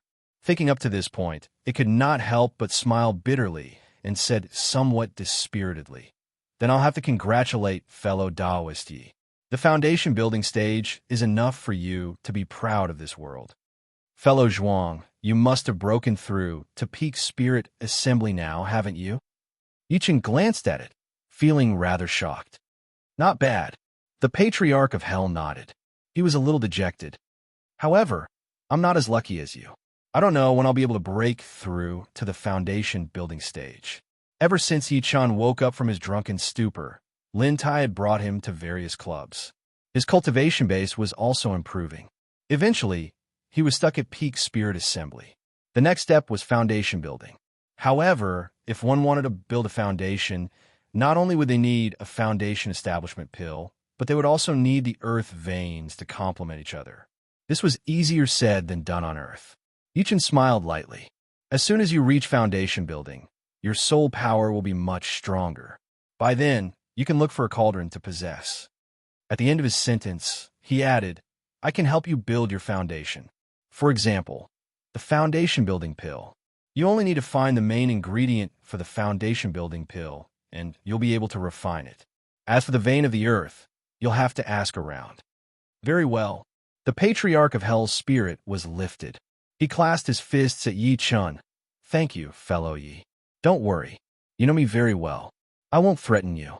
On the contrary, as long as I succeed in building my foundation, I'll be your greatest help." The Patriarch of Hell dreamed of becoming a human. However, you have to make plans for this cauldron. After all, every cultivator can only possess once. "You must be careful," Yi Chen said with a chuckle. There was something else he did not say. On Earth, where spiritual energy was scarce, it was easier said than done to find a cauldron with a spiritual root. However, without a spiritual root, the Patriarch of Hell would be done for after possessing someone. He would not be able to cultivate, and after 100 years, he would turn into a pile of dirt. However, the Patriarch of Hell chuckled, "You don't have to worry about that, fellow Yi. I've already found a perfect target. I'll make it clear first. You're not allowed to target my family or even people related to me." Seeing that he was being secretive, Yi Chen said in his deep voice, "Taking over someone's body is something that goes against the heavens. I advise you to find someone who's wicked beyond redemption or someone who's about to die." He knew the Patriarch of Hell very well. Previously, he had even targeted Yang Tian's son, Yang Hao. After all, Yang Hao had a lightning spiritual root. In the cultivation world, he was a good seedling that was hard to come by in 100 years. Fellow Yi, don't worry. The patriarch of hell rubbed his hands and said mysteriously, the cauldron that I'm interested in has nothing to do with you. Moreover, there's no such thing as going against the heavens. Yichen was curious when he saw that he was getting more and more excited as he spoke. However, he did not ask in the end. After all, it would be useless if the patriarch of hell did not say anything. Late that night, the result of the battle in Shenangjia was finally announced. This time, the entire Chinese spell world, and even the entire country, was completely shaken. Shen Tianan and Lei Feihu went to Shenangjia to kill Mad Southern Yi. They even lured out the old monster from Russia, Basha. Even with the three powerhouses working together, they could not do anything to Mad Southern Yi. Not only was Mad Southern Yi an ancient martial artist, but he was also a spell master. He could summon wind and lightning with ease, and he even used a flame divinity to break the ultimate skill of the three powerhouses. In the end, the three of them were killed by Mad Southern Yi one by one. The news swept through all parts of China like a storm. In the end, it even swept overseas, causing an uproar all over the world. The spell world of Hong Kong found it the most difficult to accept. What? Shen Tianan is dead? How is that possible? That's the truth. My martial uncle was at the Longmen Convention. According to him, Shen Tianan and the other two died without a trace. That's right. Just now, Master Fong from a northern sect has already asked Celestial Master Zhang of Mount Longhu for confirmation. Celestial Master Zhang also tacitly agreed to this matter. It seems to be true. TSK. I didn't expect people as strong as Shen Tianan and Lei Feihu to be no match for Mad Southern Yi. From now on, who else can compete with Mad Southern Yi? Mad Southern Yi is going to sweep through the two major systems of China's ancient martial arts world and spell world. The undefeatable Mad Southern. What an undefeatable Mad Southern. Conversations like this appeared in countless places. That night, some people were excited, some were shocked, and some beat their chests and stamped their feet. However, they all deeply remembered the words undefeatable Mad Southern. At the headquarters of the northern sect of Hong Kong's spell world, an old man wearing a Taoist robe sat on an armchair and looked down at the hundreds of people below. Everyone in the northern sect, listen up. If you see the undefeatable Mad Southern, it's as if you've seen me, Fong Tianhua, in person. Everyone must bow to me as a disciple, and you must not provoke him. In a retro villa in Shanghai, the moonlight was like jade. An old man stood on the roof with his hands behind his back. He looked up at the sky and muttered, "Second senior brother, you've still come to this step in the end. It's fate." At the Dragon Soul headquarters, Li Ying quickly walked into the house and whispered a few words to Niu Shan, who was warming his feet with a look of enjoyment on his face. Bang!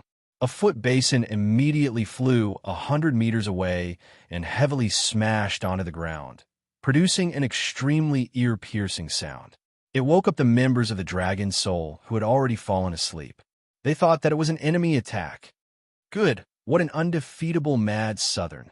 Little junior brother, no matter how much you schemed, you still didn't expect that Mad Southern Yi would counterattack and kill the three experts, right? The fire is about to burn your butt. Let's see how you can sit still now. Niu Shan rushed out of the house barefooted. He picked up the old yellow bull and jumped into the paddy field. No, I'm too excited. I have to plow the field to calm down. When all the members of the Dragon Soul rushed out and saw the black shadow in the field, they looked at each other speechlessly. Plow the field in the middle of the night? The Dragon King hadn't been so excited in decades, right? Above the vast sea, a furious roar resounded through the entire world. Subsequently, an incomparably huge blue whale rushed out of the sea, and on the blue whale's head stood a young man in black. The young man in black's clothes fluttered in the wind, and his expression was uncertain. Mad Southern Yi, Guan Shanyue, admit that I've underestimated you. In the entire China, you can barely be my opponent. That night, countless people could not sleep. That night, Yichen could not sleep either. When he tiptoed into the dark room and thought that Su Yuhan had fallen asleep, the lights in the room suddenly lit up. In the next moment, Su Yuhan sat up and stretched her alluring waist. She pointed at a keyboard and a washboard on the ground and said with a faint smile, "Tell me, which one do you want to kneel on?" Chapter 450. A furious roar echoed through the vast sea. A furious roar reverberated through the sky. Then a gigantic blue whale charged out of the sea. On the head of the blue whale stood a black-robed young man. The young man's clothes fluttered in the wind, and his expression was uncertain. "Mad Southern Yi, I, Guanshan Yue, admit that I've underestimated you. In the entire China, you're barely my opponent." That night, countless people could not sleep. That night, Yichen could not sleep either. When he tiptoed into the dark room and thought that Su Yuhan had fallen asleep, the lights in the room suddenly lit up. In the next second, Su Yuhan sat up. She stretched her alluring waist and pointed at a keyboard and a washboard on the ground. She said with a forced smile, "Tell me, which one do you want to kneel on?" Yichen looked at the keyboard and the washboard on the ground. Yichen was stunned. He had just mentioned it casually, but he did not expect Su Yuhan to take it seriously. "You said you wanted to kneel on a durian, but it's late at night, and there's no place to get you a durian, so I replaced it with a washboard." Sensing his embarrassment, Su Yuhan's exquisite dimples revealed a mischievous smile. Yichen's face turned pale. Was he reaping what he had sown? If he really knelt down, his status in the family would definitely plummet. If outsiders knew that the undefeatable Mad Southern of China was actually like this, they would probably laugh themselves to death. He smiled awkwardly as he thought to this point. "What? Honey, stop." Su Yuhan scoffed. "Who's your wife?" "We're not married yet." "Wife." Su Yuhan turned her head away directly this time and did not look at him. "Darling?" Yichen called out again, shamelessly. "How is it? Do you surrender now?" Su Yuhan whimpered and hid under the blanket. "Call me hubby." Yichen put his hand in. "Do you want to die?" Su Yuhan slapped his hand away. "Yichen, aren't you embarrassed?" She lifted the blanket and pushed Yichen aside after saying that. Then she did a handstand. Her legs were on the wall while her head was on the bed. "Where did you learn this new posture?" Yichen could not help but laugh. "Bah." Su Yuhan rolled her eyes at him while blushing. She stammered, "I heard that this can enlarge the pelvis, so the chances of having a baby will be higher." Yichen sweated. "Who told you that?" Don't ask about that." Perhaps she was a little annoyed by the questions. She returned to her normal posture and sat on the bed. She looked at Yichen in all seriousness and said, "Our mom has been pestering me recently. She asked me when I plan to have a second child. Isn't that normal? The old man probably want a grandson." Yichen did not know whether to laugh or cry.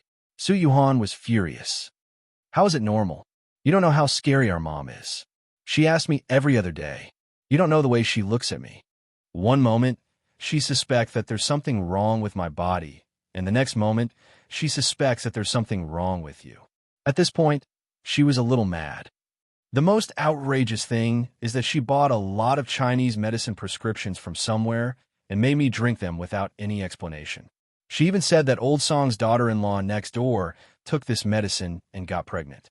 She even gave birth to a chubby boy. Yichen was speechless. If that's the case, then our mom is indeed a little too much. It's fine.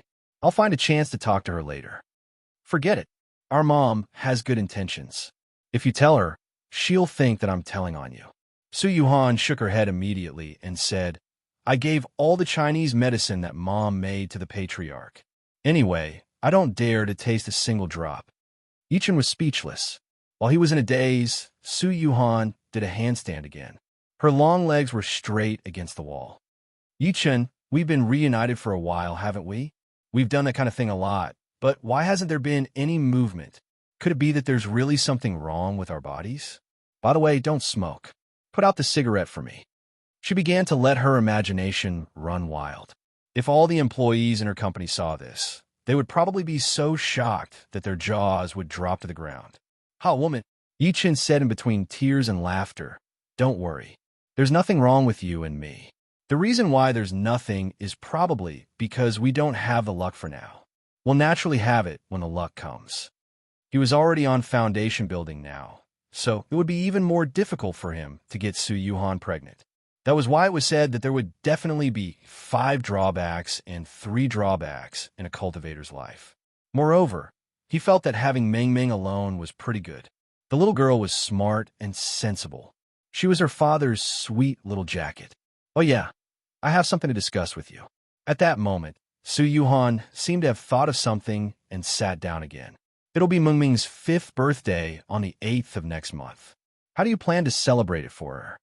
I haven't thought about that yet. Why don't you ask our daughter later? After all, she's the birthday girl. Yichen shook his head lightly. At his current stage, he did not lack money. The little girl could be said to be well-dressed and well-fed. He would give her whatever she wanted. Even if she wanted the stars in the sky, Yichen would think of a way to get them for her. All right, I'll ask tomorrow. Before that, you're not allowed to tell our daughter about this. We've agreed to keep it a secret and give her a surprise.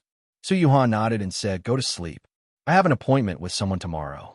I'm going to take our daughter to a special class. Special class? Yes, for example, piano practice, drawing, and so on. Anyway, I want my Ming Ming to be an all-around genius. That way, her sky will be wider in the future. Looking at her serious expression, Yichun thought about it and did not stop her. Forget it. He would let her be, as long as she was happy. Moreover, although his daughter had not embarked on the path of cultivation, she had taken so many medicinal pills from him. There was no pressure on her to study. The next morning, after the whole family went out, Yichun stood at the entrance of the villa. He lifted his head and looked at Julong Lake in front of him. There was a thoughtful expression on his face.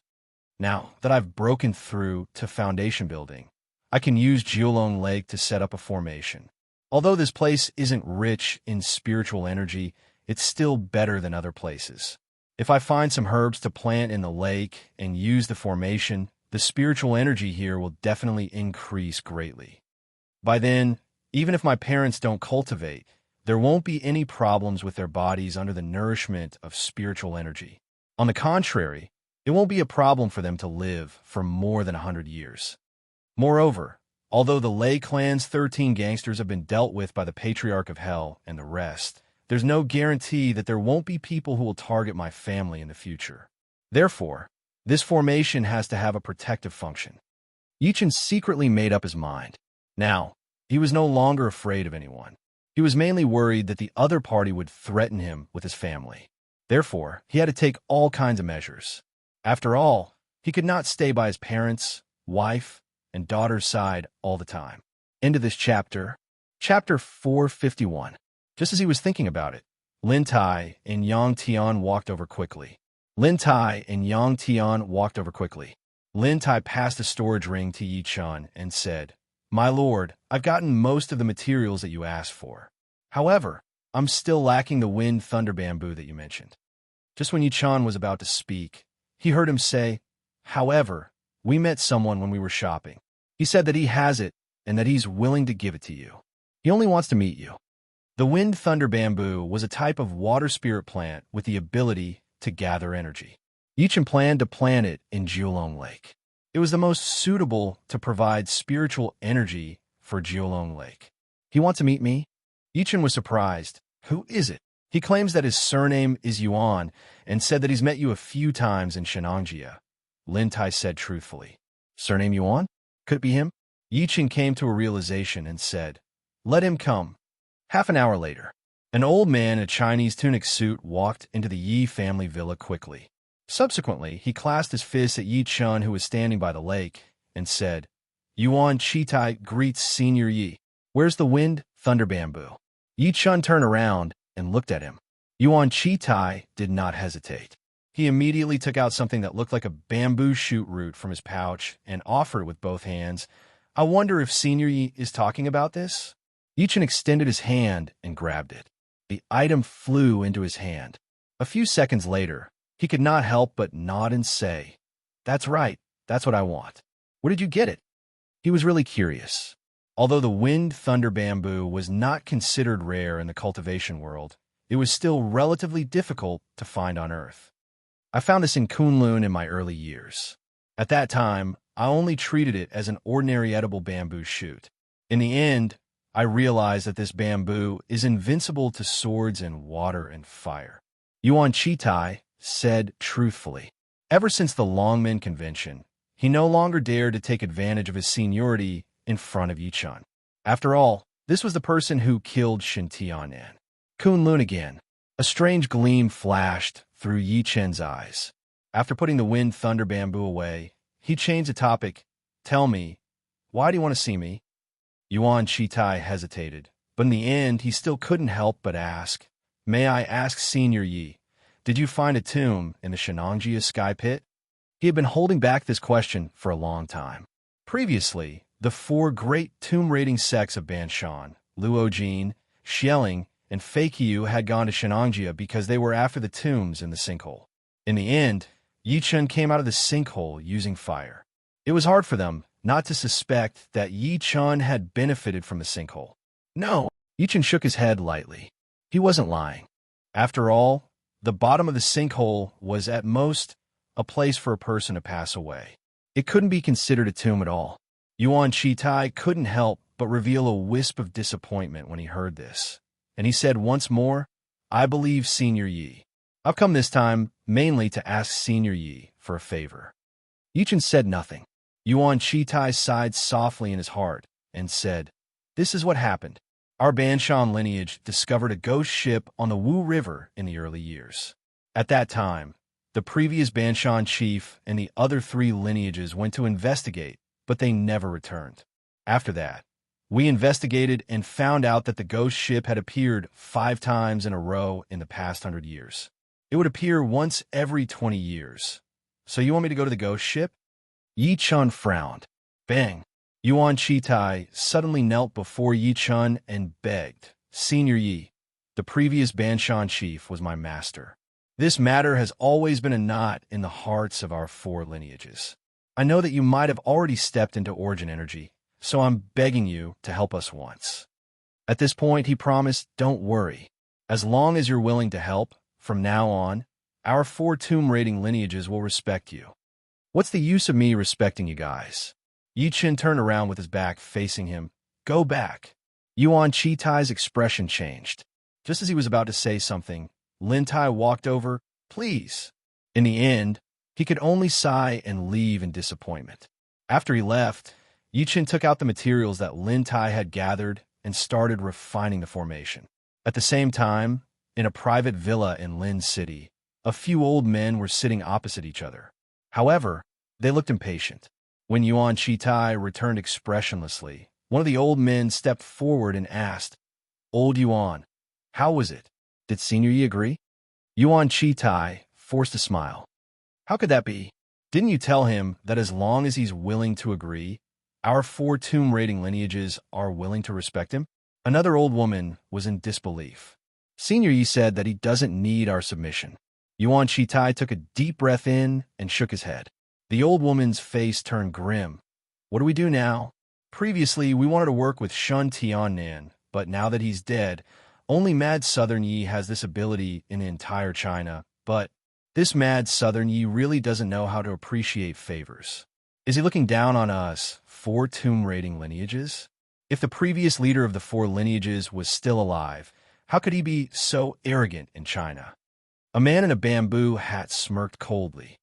Old Yuan, didn't you tell him about the ghost ship? The old man from before could not help but ask. Because I can't figure out his bottom line, I didn't go into detail. I only gave him a rough idea. Yuan Shitai seemed to hesitate before saying, Forget it. Since he doesn't agree, let's go back and make preparations. After all, it's less than a month before the ghost ship appears again. 9 Dragons Bay Villa. Yi Chen stood on 9 Dragons Lake and covered it with his divine consciousness. He lifted his hand and shot 9 green cyclones. The cyclones landed in 9 corners of 9 Dragons Lake one after another. Formation rise. Subsequently, he walked to the center of 9 Dragons Lake, and a spirit compass appeared in his hand. As he activated the spell with both hands, the spirit compass suddenly emitted a ray of light. Whoosh! The spirit compass expanded in the wind, covering the sky and earth like an incomparably huge stone mill. The stone mill completely covered the entire Nine Dragons Lake. At the next moment, 9 dazzling rays of light shot out from 9 corners. The rays of light were about 3 to 4 meters tall, like a fountain. The 9 rays of light in the water gathered together in the sky, forming a tight net that completely covered the entire Nine Dragons Bay villa. Boom! The surface of the lake immediately trembled as if it was boiling. Not long after, waves of white fog rose from the surface of the lake. The white fog was so thick that one could catch it with their hands. A golden rainbow appeared in the sky. Countless fish jumped out of the lake and rushed toward the rainbow, as if the rainbow was the Dragon Gate. Seeing this scene, the Patriarch of Hell was speechless. What a wonderful formation. Even I couldn't do this when I was at the same level as fellow Yi. Not bad. Yichen opened his eyes slowly. A hint of satisfaction flashed through his eyes when he sensed the dense spiritual energy around him. From now on, the Nine Dragons Bay Villa can barely be considered a territory. After a few hundred years, a spirit vein might be born. At this moment, Lin Tai walked over. "My lord, the people from the Heavenly Palace are here." Chapter 452. The Heavenly Palace still dares to look for me? Yichen narrowed his eyes when he heard Lin Tai's words. A strong killing intent flashed through his eyes. "Let's go, bring me there." In the living room of the Yi family villa. At that moment, there were 5 old men standing there. Each of them faintly emitted a terrifying power. The 5 of them looked at the Star Pavilion members guarding around them with disdain. Yichen walked in quickly and sat on the sofa. He took a sip of tea from his subordinate and said, "When did the people of the Heavenly Palace become so polite? Could it be that they're afraid of me?" Anger flashed across the faces of the 5 people as soon as these words were spoken. The gray-robed old man in the lead waved his hand and said, "Mad Southern Yi, I'm the Heavenly Palace's right guardian, Ho Si Hai. I'm here today to inform you that you're a member of the Heavenly Palace from now on. Come with us." "Oh, when did I become a member of the Heavenly Palace?" A mocking smile appeared at the corner of Yi Chen's lips. "Mad Southern Yi, you killed more than 10 people from the Heavenly Palace. Logically speaking, you should be executed. However, the Palace Master sees that you're quite capable. It would be a pity to kill you, so he specially recruited you into the Heavenly Palace." Without waiting for Si-Hai to speak, an old man beside him took a step forward with a face full of arrogance. "Kneel down now and accept the Palace Master's orders." "You want our lord to kneel? You're courting death." Lin Tai flew into a rage when he heard that. He threw a punch at the other party with endless killing intent on his face. To him, Yi Chun was the sky, the supreme emperor. He would never allow anyone to blaspheme or insult him.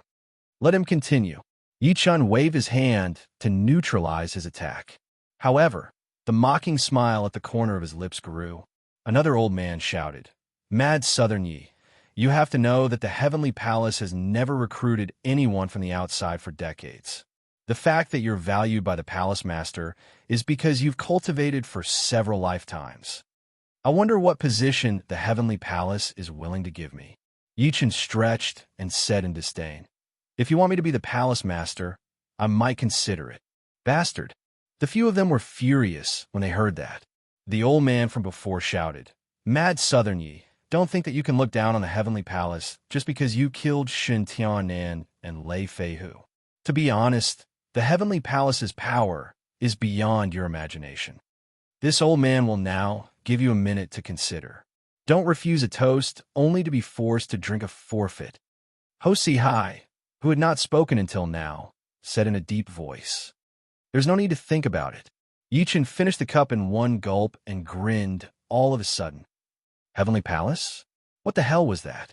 How dare you bunch of trash make me kneel down? I was planning to play around with you, but I suddenly don't want to."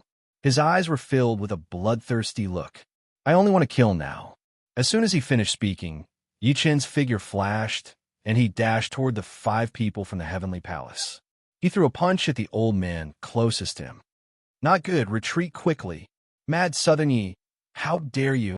The five of them felt goosebumps all over their bodies, as if they were facing a formidable enemy. They wanted to retreat by instinct, but Yi Chen's punch had already landed. Bang! The elder closest to him exploded in response. He did not even have the time to scream. B** starred. Seeing this scene, the remaining four people were shocked and horrified. Clearly, they did not expect Yi Chen to really dare to attack them. Moreover, he had blown one of them up with a single punch. One had to know that the five of them were all half-step martial venerables. Even in the outside world, they were existences that could sweep through the heaven leaderboard. However, they could not even take a single punch from Yi Chen. Run, run. This time, the four of them no longer had their previous pride and calmness. A strong desire to survive drove them frantically in the direction of the door. At the next moment, Yi Chen's figure was like a ghost as he kept weaving through the few of them. He was so fast that they could not even catch his shadow. Oh! Following a series of screams. 1, 2, 3. In the blink of an eye, countless broken limbs and pieces of flesh appeared on the ground. It was a ghastly sight. No, don't kill me. Ho Sihai knelt in front of Yi Chen with a thud. He was shocked. Mad Southern, you let me go. I was just following orders. He was really afraid. At that moment, Yi Chen was a demon, a killing god, and an azura in his eyes. I won't kill you. Yi Chen raised his hand and created a few wind blades to cut off all his limbs. Subsequently, he looked down at him, because I still lack a person to bring a message to Guan Shanyue. Go back and tell Guan Shanyue that if he's not convinced, he can come and find me at any time.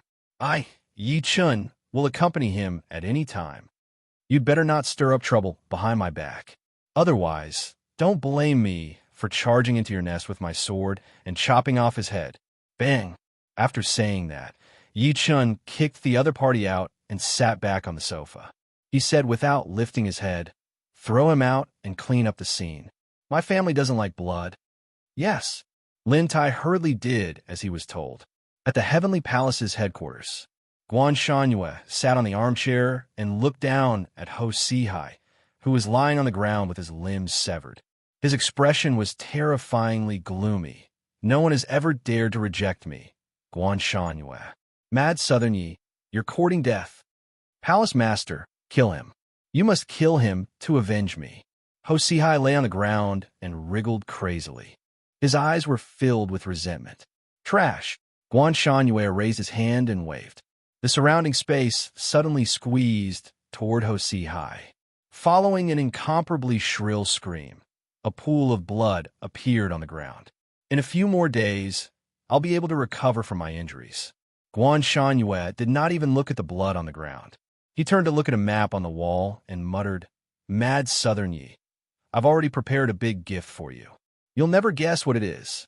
In the afternoon at Star Group, Yi Chen appeared outside the building. He lifted his head and looked at the 20-story office building in front of him that was shining golden under the sun. A smile appeared on his face. Not bad. This is what a big company looks like. Ever since Star Group was established, Yi Chen had handed all of his shares to Su Yuhan. The company's address had long been moved. In fact, it was his first time here as the real founder. He really wanted to know what kind of image Yuhan had in the company. Yi Chen smiled as he thought to this point. Subsequently, he lifted his feet and walked to the company's door. Before he could step in, a cold voice rang in his ears. Stop right there. Subsequently, a man in a security uniform walked over with an electric baton in his hand. He said coldly, This is Star Group. Outsiders are not allowed to enter. Yi Chen pointed at himself and was a little stunned. Me? Irrelevant people? He did not expect to be stopped outside the company. Chapter 453. Nonsense? Don't tell me I'm an outsider. The security guard said angrily. After looking at him carefully, he said with an unfriendly gaze, Are you looking for someone or applying for a job? Find someone. The security guard asked, Who are you looking for? I might be able to contact them for you. I'm looking for my wife, Yi Chen said with a smile. Your wife works here? The security guard was shocked. One had to know that as soon as Star Group was established, it almost caused an earthquake in Tiannan. It was because Star Group was rich and had good treatment. Therefore, even though it was a high threshold, countless white-collar workers gathered there. To put it bluntly, the girls inside were all big and round. Be it their figures or looks, they were the best. Almost all the beauties in Tianan were in Star Group. That's right, my wife works here, Yi-chan said. Although the security guard didn't believe it, he still asked, "What's your wife's name? Which department? Maybe I know." "My wife is Su Yuhan. She's the CEO of your company," Yi-chan answered honestly. As soon as he said that, the security guard was taken aback at first. Then he chuckled and said, "Brother, do you think it's possible with your dignity and your attire?" Yi-chan was speechless. "Lil Yang, what happened?" At this moment, a deep voice came from afar. Then a strong man in uniform walked over. "Captain Zhou." The security guard hurried over and said, "Captain Zhou, this guy said he's here to look for his wife, but I stopped him." The newcomer was the captain of the security division, Zhou Tai. When Zhou Tai heard that, he sized Yi-chan up from head to toe. A hint of disdain flashed across his eyes, but he still asked, "What's your wife's name?" "Captain," this guy said. Zhou Tai berated, "What did you say? Why are you stuttering?" "He said our president Sue is his wife." The security guard stuttered. His voice fell. Zhou Tai's expression immediately turned cold. "Brother, your joke isn't funny at all. I'll give you a chance. Hurry up and leave. Your director Sue is really my wife. To be exact, she's my girlfriend." Yi-chan rubbed his nose. Nowadays, nobody believed the truth. "Get lost." Zhou Tai suddenly flew into a rage.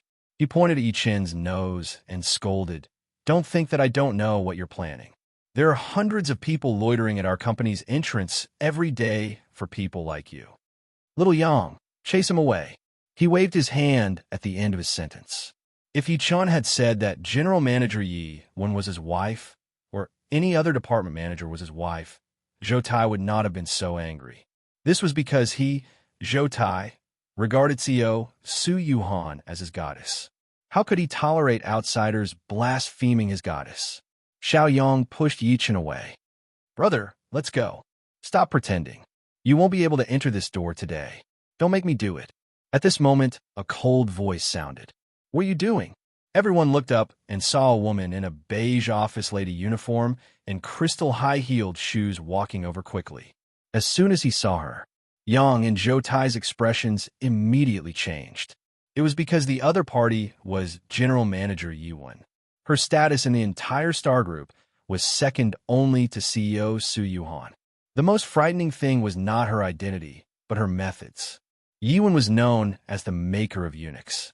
There was once a son of a company executive who wanted to force himself on Yi-wen. In the end, Yi-wen kicked him in the groin and sent him to the hospital on the spot. In the end, he was even transferred to a large hospital abroad. "Director Yi," Yang and Zhou Tai said hurriedly. Zhou Tai quickly said, "Director Yi, it's like this. This guy said that he's here to look for a wife, and he even said that our director Sue is his wife." Yang could not help but close his eyes. This brat was doomed. In the entire company, Director Yi respected and protected Director Sue the most. Is that so? Move aside. I want to see who has the guts to say that. Yi-wen's face was cold. Zhou Tai hurriedly pulled Yang to the side. A gloating smile appeared at the corner of his lips, as if he could already see Yi-chen's tragic end. However, when Yi-wen's gaze landed on Yi-chan, she was stunned at first. Subsequently, she said in disbelief, "Brother, why are you here?" She hugged Yi-chan on the spot after saying that. Zhou Tai and Yang were stunned when they saw that. Their mouths were wide open, and they could not believe what was happening before their eyes. This brat was Director Ye's brother? Sensing Yi-wen's intimacy, Yi-chan patted her shoulder and pushed her away. "All right, how old are you? Why are you still being so intimate with me? It's not good for outsiders to see this. This is our company. I'll fire whoever dares to gossip." Yi-wen's pretty face blushed, but she still said hatefully. She was both grateful and respectful to her cousin, Yi-chan. After all, she had treated him like that before, but not only did he forgive her, he even made her the general manager of a group. Boom! Zhou Tai and Yang felt as if they had been struck by lightning. This is our company. Yi-wen had already understood the situation. She immediately looked at Zhou Tai and Yang coldly and cursed. Are you blind? This is my brother, the founder of our company, Director Su's boyfriend. How dare you not let him in? Plop. Zhou Tai and Yang fell to the ground, the expressions on their faces as exciting as it could be. The founder of the company, Director Su's boyfriend. You guys don't have to come tomorrow. Go get your 2-month salary from the finance department and scram. Yuan said straightforwardly. Yang looked as if he had lost his parents. Director Yi, I didn't know beforehand. Please don't fire us, okay? I beg you, please give me another chance. Forget it. Just when Yuan was about to speak, Yi Chen shook his head and said, You can't blame them for this. At the end of the day, their duty is to prevent outsiders from entering the company. Whatever you say, brother, Yuan said, her mood turning better. Thank you, Director Yi, thank you. Yang and Zhou Tai hurriedly thanked him. Let's go. Bring me to your sister's office. Yi Chen shook his head lightly and walked into the Star Building under Yi Yuan's lead. I was scared to death. Yang wiped the cold sweat off his face, feeling lucky. He did not want to lose his current job, because the salary of a security guard in other companies was at most 3,000 yuan. In the Star Group, he could actually get 4,000 yuan. If all kinds of allowances were included, it would be around 5,000 yuan. After Zhou Tai watched the two of them leave, the expression on his face kept changing. In the end, he walked to a corner and took out his phone to make a call. Director Han, Su Yuhan's man has come to our company. P.S. There's still one more chapter. I'm writing it now. Chapter 454. What happened to the body of 10,000 evil? Yi Chen was shocked. If the body of 10,000 evil was really as strange as the Patriarch of Hell said, then this physique was too terrifying. A mere mortal could destroy an army of 1,000,000. If this mortal were to embark on the path of cultivation, who would be her match? Even if their cultivation base was really weak, what did cultivation mean to her?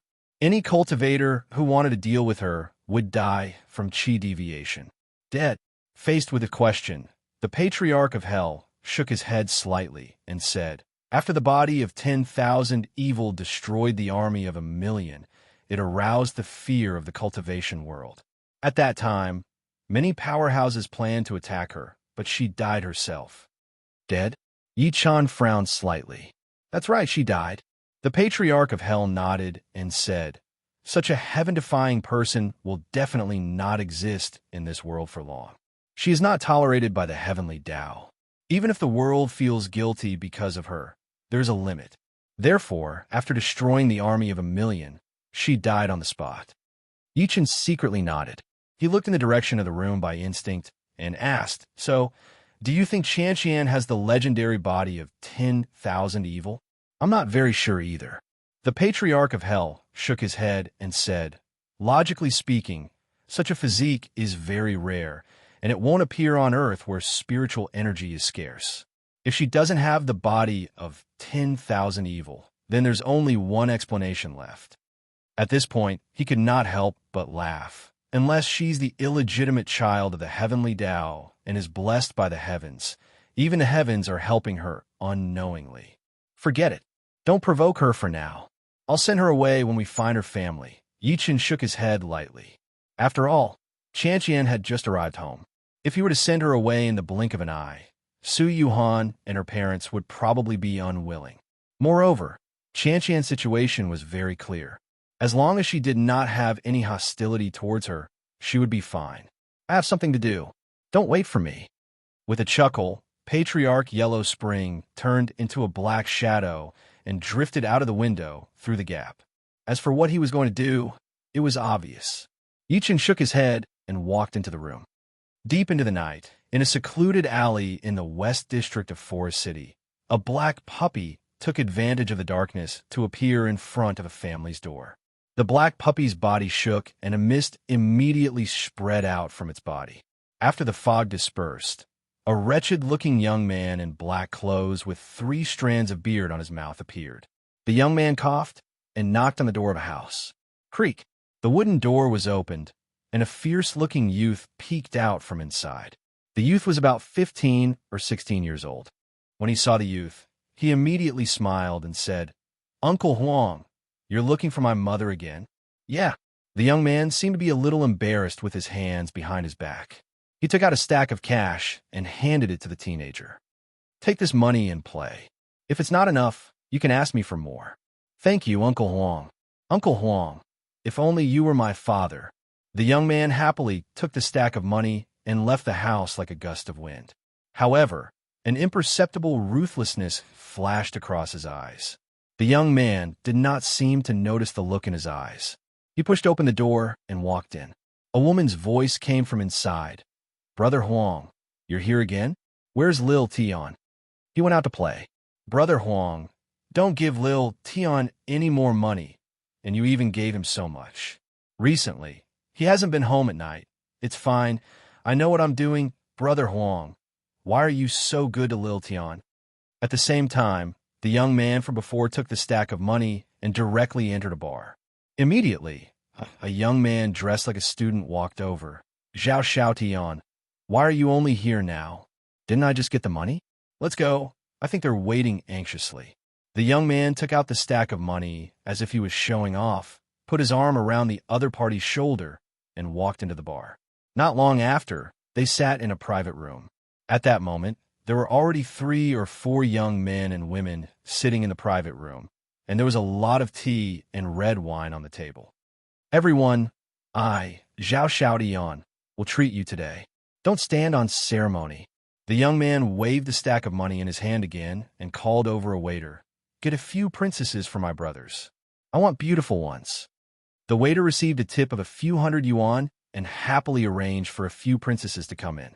He did not care that these people were underage. After a quarter of an hour, Xiao Tian hugged a woman who was 10 years older than him and lit a cigar. He was very proud of himself. Xiao Tian, did you win a lottery recently? Otherwise, where did you get so much money? A young man with a nose ring was puzzled. Another young man with dyed yellow hair said, That's right, Xiao Tian. I remember that after your father died, your mother was the only one who earned money in the family. And she seems to be a waiter in a nightclub, right? Her monthly salary isn't much. Don't mention that be *TCH to me. The young man was a little unhappy when he heard this. He slammed his glass on the table and said with a ferocious expression, That be *TH recently hooked up with a rich man. This money was given to me by that rich man. Everyone was surprised when they heard that. The young man seemed to have thought of something and turned to look at the young man with the nose ring. Wang Lei, I remember you saying that you know Brother Leopard's man, right? Yes, I do. Wang Lei's expression was a little unnatural. In fact, he was just bragging. Brother Leopard, Lin Tai, was very elusive in Tianan. How could a small fry like him know him? The young man nodded and took out a stack of money and slammed it on the table. Here's 20,000 yuan. Contact the assassins under Brother Leopard and kill that adulterous couple for me. After it's done, I'll give you another 20,000 yuan. Xiao Tian, that's your mother. It's not easy for her to earn money to support your studies. You want to kill her? Also, murder is against the law. A female classmate was so scared that her face turned pale. Mother? The young man smirked coldly. She's just my stepmother. She's not related to me by blood at all. My father died because of her. Now that my father is dead, she actually hooked up with another man and even fooled around at home in front of me. They think I don't know anything and treat me like a fool. Especially that man. Does he think I'll be grateful to him just because he gave me money? On the contrary, I'll hate him even more. I'll squeeze his money dry and then find someone to kill him. I'll torture him ruthlessly. That bitch has to die too. The young man's childish appearance showed a fierce ruthlessness and hostility. Perhaps he was too excited, but he tightened his grip on the princess next to him, causing her to scream. What are you screaming for? The young man grabbed her head and slammed it on the table a few times. Then, he threw more than 10 pieces of money at her. Be *TCH. Aren't you out to sell yourself? You're just like that bitch, a whore. The rest were so shocked that they were speechless. They were really shocked by the young man's ruthlessness. He even dared to kill the only relative who worked hard to earn money to support him. Moreover, he kept calling her a whore and a bitch. Besides, it was not a feudal society now. If your father was dead, it was normal for your stepmother to find another man. Okay? Chapter 455. The palm print on Su Yuhan's neck was approximately the size of an adult. It was usually covered by her long hair. If Yi Chun had not lifted her long hair to massage her earlier, he would not have noticed it. Meanwhile, the palm print was releasing dense, vile energy that was slowly devouring her life force. If Yi Chun had discovered it later, the consequences would have been unimaginable. Yi Chun's expression was extremely cold as he thought to this point. He could not believe that someone was trying to harm his woman. How could he not be enraged? Su Yuhan looked at the photo on her phone after hearing his question. She looked rather scared. Yi Chun, are you sure I only got this on my neck today? I'm 100% sure. Yi Chun nodded lightly as the killing intent within him grew. Think about it carefully. Who did you see from the time you left the house to the time I came to see you? Su Yuhan took a deep breath in and said in deep thought, I sent Ming Ming to school today. The people I came into contact with at school were the same people as usual. Then I came to the company.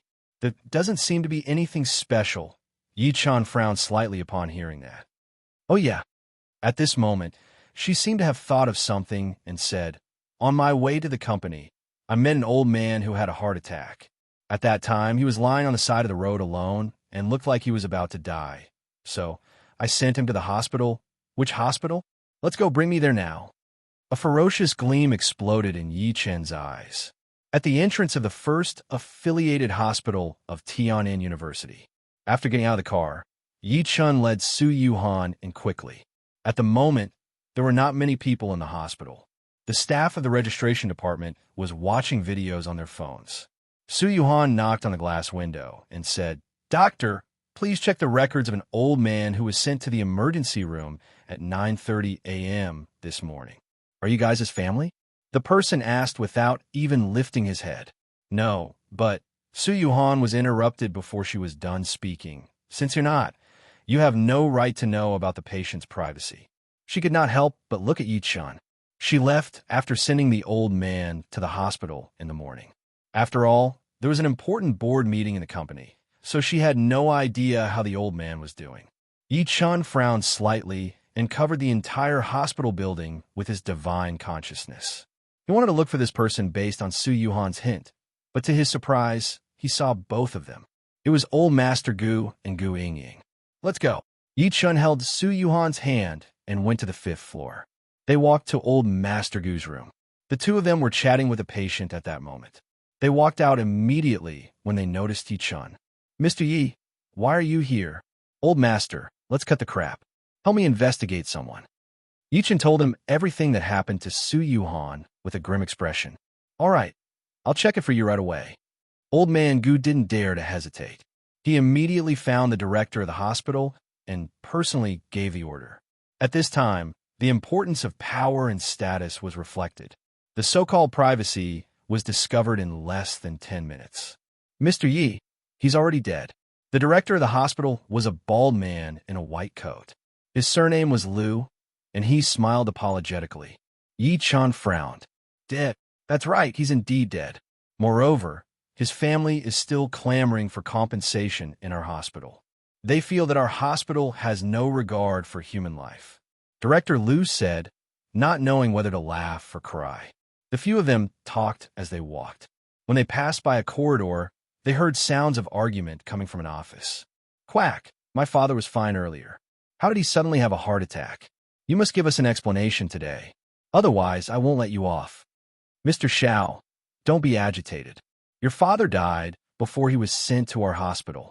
I've shown you the autopsy report, F*CKU. The autopsy report you showed me said that my father has been dead for more than a month. Who are you trying to fool? Then the sound of tables being slammed and stools being thrown came from inside. Seeing this, Director Liu pushed the door open and walked in. Yi Chun stood at the door and saw a young man with dyed hair grabbing a doctor's collar and beating him up. Next to him was a woman who was dressed in an unusually coquettish manner. Stop hitting him.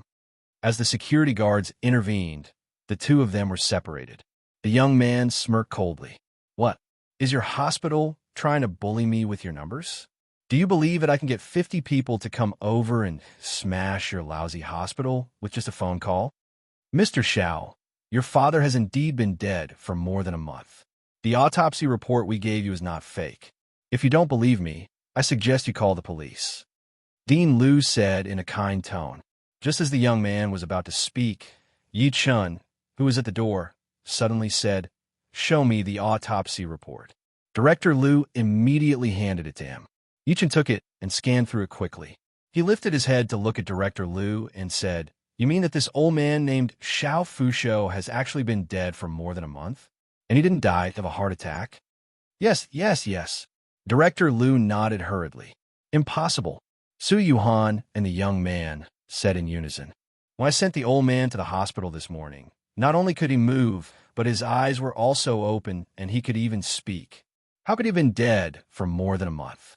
Su Yuhan looked at Director Liu suspiciously.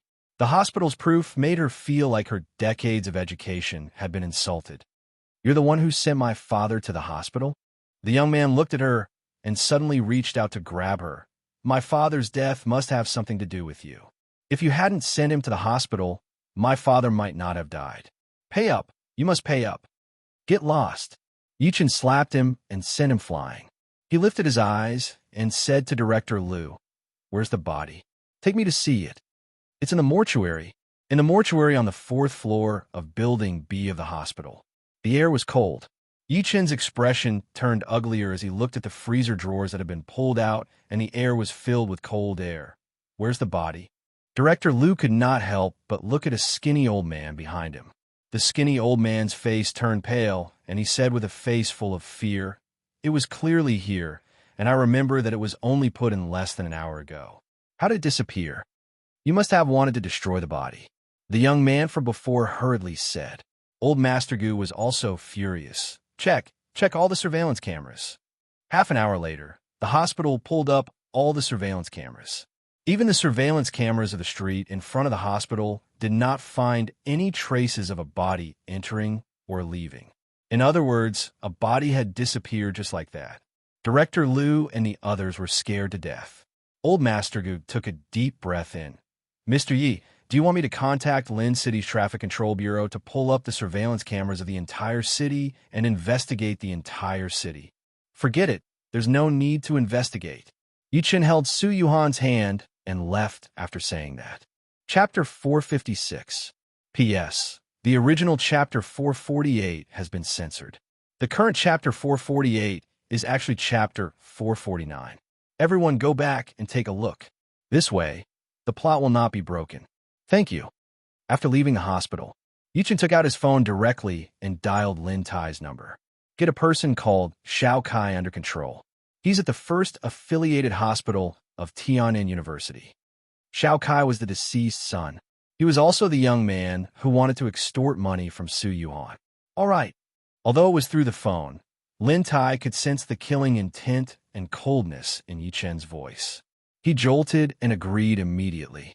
As the car started moving, Su Yuhan could not help but ask, "Yi Chun, there's something wrong with this hospital. They've killed someone, yet they insist on saying that the old man has been dead for over a month. I think we should call the police." "There's nothing wrong with the hospital, but there's something wrong with the dead," Yi Chun said. "What did you say?" Su Yuhan's pretty face changed. "There's something wrong with the dead? Are you saying that the hospital is telling the truth? That the old man has been dead for more than a month?" Thinking of this, her face turned pale. If the old man had really been dead for more than a month, then what did she encounter this morning? Don't worry. I'm here. I'll help you deal with the mark on your neck immediately when we get back." Yi Chun comforted her while smiling. However, the ferocity between his brows was still lingering. He didn't know much about autopsy, but he smelled the stench of corpses in the morgue just now. Generally speaking, when a person was about to die, there would be a deathly aura on their body, also known as lethargy, and the corpse aura would only be released after 24 hours. However, the old man had only died for less than half a day, and the morgue was filled with the stench of the corpse aura. This meant that the hospital was right, the patient had died a long time ago. Moreover, Yi Chun also sensed corpse energy from Xiao Kai's body, which further proved his speculation. That was why he asked Lin Tai to secretly control Xiao Kai. Thinking of this, the coldness on his face intensified. "I don't care if you're human or ghost. Anyway, congratulations on successfully offending me. On the desolate street, a little girl of about 5 or 6 years old walked on the street with her head lowered. The little girl was dressed in rags, and the shoes on her feet were of different styles, revealing 2 red and swollen toes. A well-dressed young man walked over. The little girl greeted him shyly and stretched out her dirty little hand. "Big brother, give me something to eat. Chan hasn't eaten for a few days. Where did this little beggar come from? Get lost." The young man immediately covered his mouth and nose with his hand and shouted at her. After that, he even lifted his leg and kicked her away. The little girl rolled into the middle of the road. A red Porsche drove over. A look of despair appeared on the little girl's face. Seeing that the car was about to hit him, Su Yuhan, who was in the car, said immediately, "Yi-chun, stop the car. Stop the car now." Eventually, the car stopped less than 10 centimeters away from the little girl. Su Yuhan opened the car door immediately and helped the little girl up. She checked her up and down. "Little girl, are you okay?" Yi-chun also got out of the car. "Sister, Chan is fine." The little girl was shocked and retreated a few steps back immediately. She looked at Su Yuhan's expensive and clean clothes with some fear. She was afraid of dirtying her sister's clothes because the big brother from before thought that she was smelly and dirty. She was even more afraid that her brother and sister before her would call her a little beggar and beat her up. Su Yuhan secretly heaved a sigh of relief. She looked around and then at the dirty and ragged little girl. "Little girl, are you alone outside? Where's your family?" She wanted to see if she could contact the little girl's family and send her back. After all, it was too dangerous for a child to be outside. "Family." The little girl glanced at her blankly and subsequently lowered her head to look at her shoes that revealed 2 toes. She said weakly, "Chan is alone. I don't have a family. I don't know who my father is or who my mother is." "Then, aren't you an orphan?" Su Yuhan blurted out by instinct. She realized that what she said was a little hurtful, so she changed her words immediately. "Little girl, where do you live? I'll send you back, okay?" Chan doesn't have a home either. The little girl lowered her head even more and said with tears in her eyes, "I can't remember many things. I only remember living with Grandpa Sunday." "Who's Grandpa's son? Where does he live?" Su Yuhan asked. "Grandpa's son is Grandpa Sunday." There was a hint of color in the little girl's blank eyes. "Grandpa's son treats me very well. He gives me buns to eat and even spends money to send me to see a doctor. Later on, Grandpa's son disappeared and I became alone again." After finding out that she was an orphan, Su Yuhan's eyes turned slightly red. She could not bear to leave her alone, but she did not know what to do. She could not help but look at Yi-chun. "Yi-chun, what do we do now? Why don't we call the police? The police will deal with it. At the very least, we can send her to the orphanage," Yi-chun said. As soon as he finished speaking, Chan hurriedly took a few steps back and looked at him with pleading eyes. "Big brother, big sister, don't send Chan to the orphanage. They don't play with Chan. They throw stones at Chan and like to lock Chan in a small dark room. Chan is afraid of the dark. Big brother, big sister, thank you. Chan won't trouble you." After saying this, the little girl turned around. Her back view was very lonely.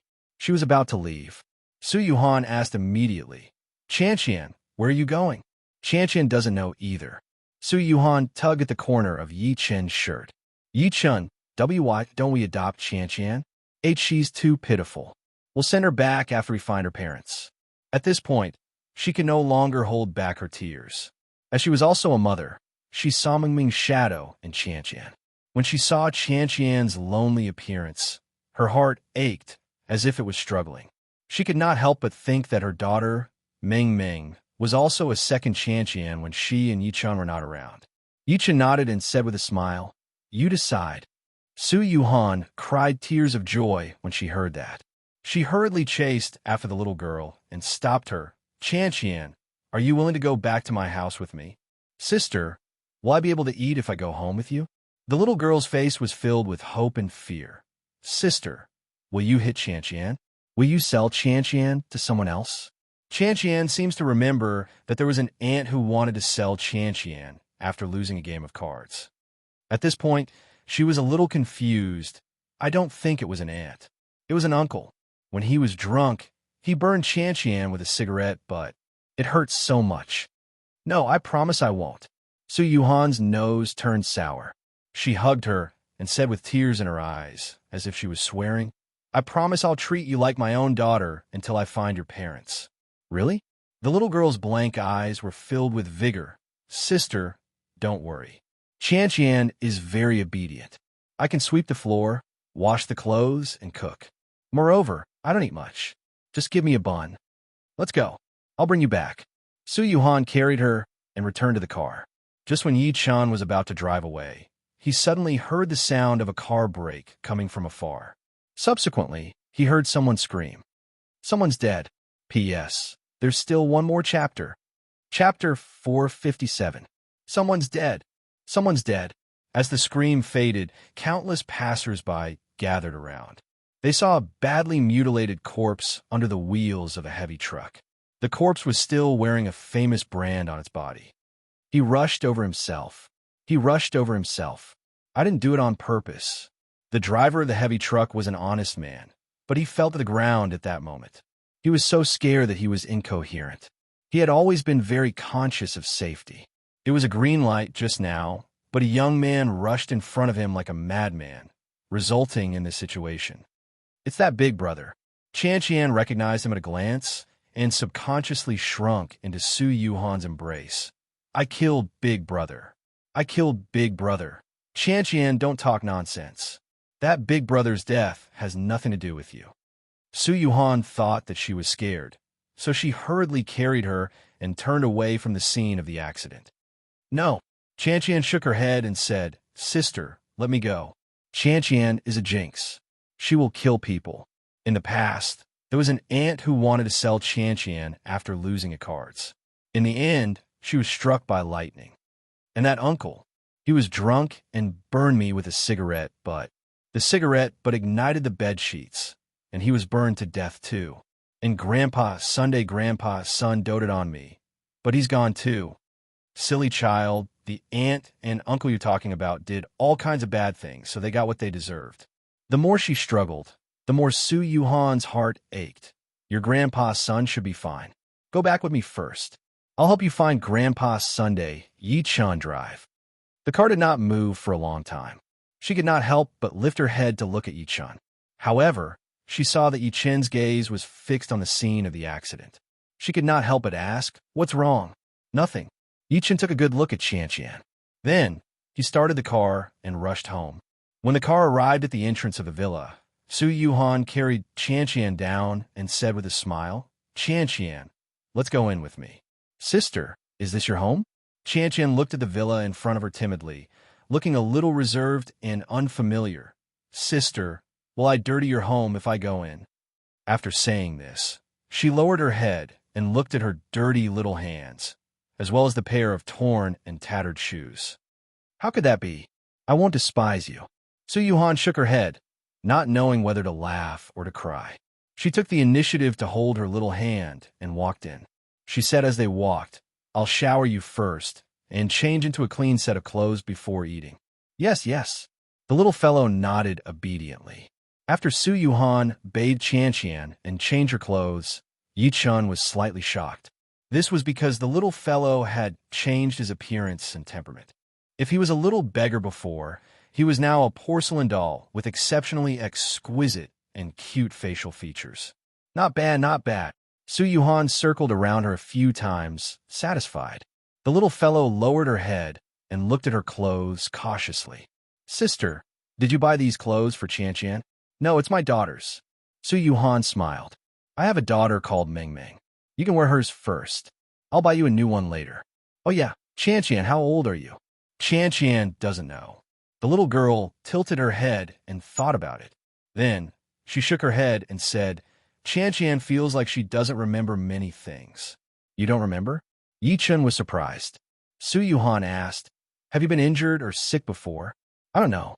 Qian was at a loss. I forget some people and things every once in a while. Maybe I'll forget you and Big Brother in the future. Give me your hand and let me see. Yi-chun held her little hand and secretly channeled some spiritual energy into her body. He did not find any signs of injury. Yi-chun, how did this happen? Why don't we send Qian to the hospital? Su Yuhan was worried. No need. Yi-chun shook his head lightly. There's nothing wrong with her body. Let's observe her for a while more. Su Yuhan could only nod and go to the kitchen to cook a big bowl of noodles for the little girl. She even added 2 poached eggs. When the sky was about to turn dark, Su Yuhan went to pick up Meng Meng. Her parents returned home as well.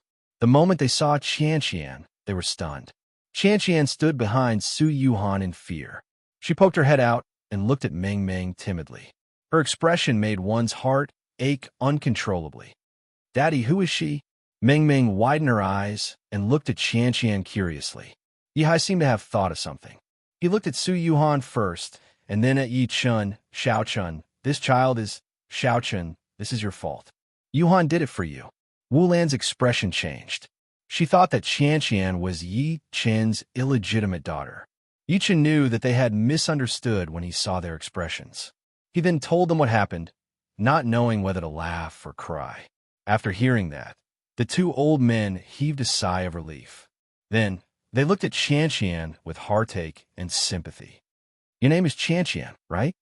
Wu Lan walked over and said kindly, You can stay with us from now on. Grandpa and Grandma will dote on you. Yi-chun was speechless when he heard that. Qian called him and Su Yuhan big brother and big sister. In the end, his mother simply became a grandmother. The seniority was messed up, but he did not care about that. Meng Meng, Qian will be your big sister from now on. You're not allowed to bully her, Su Yuhan said seriously as she looked at her daughter. The little girl pouted unhappily. Mommy, I'm taller than her. Why is she the big sister and I the little sister? To be honest, Qian looked much thinner and weaker than Meng Meng. It was probably because she had been wandering outside for a long time and was malnourished due to lack of food. Although Meng Meng was less than 5 years old, she was 2 meters tall. When the 2 of them stood together, anyone would think that Meng Meng was the big sister and Qian was the little sister. However, Su Yuhan felt that Qian was more mature and sensible than Meng Meng, so she thought that she was the big sister. You're going to do whatever I say? You're not going to listen to Mommy anymore, are you? Su Yuhan immediately put on a stern face and looked like she was going to beat someone up. So be it. I don't want to be the big sister. Meng Meng stuck out her tongue and walked to Qian. She waved her hand and said in a domineering manner, From now on, you're my big sister. In this community, if anyone dares to bully you, just say my name. That attitude, that tone. She was just like a delinquent girl from the last century. Yi-chun was speechless. Yihai, who was standing aside, looked helpless. Ever since Yi-chun returned, this girl had brought little Yang how to beat up all the children in the community. She had become the publicly acknowledged king of the children in the community. Fortunately, the little girl did not hit hard. In addition, they were afraid of Yi-chun's existence, so the other party's parents did not care much. After a meal, Yi-chun received a call from Lin Tai. Who said that he had Shao Kai under control. This brat seemed to have confessed quite a lot. He told his family about it and left the house. Qian and Meng Meng were completely familiar with each other. They huddled at the door and played with the Patriarch of Hell. Qian was originally afraid of dogs, but she could not resist Meng Meng's bewitching. She weakly reached out to touch the Patriarch's ear. The Patriarch of Hell immediately grinned, scaring her into retreating. How dare you? It's already hard enough for the Patriarch to have one little ancestor in the family. Now, there's another little ancestor who wants to touch me. Don't you want my face? Qian was shocked. Tears flashed in her eyes as she said timidly, Puppy, you're not allowed to bite people. Otherwise, your teeth will fall out. The Patriarch of Hell rolled his eyes. I've refined my teeth into low-grade spirit weapons. Not to mention biting people. Even if I wanted steel bars, it would be a piece of cake. How could they fall out? However, at the next moment, he felt a chill in his mouth.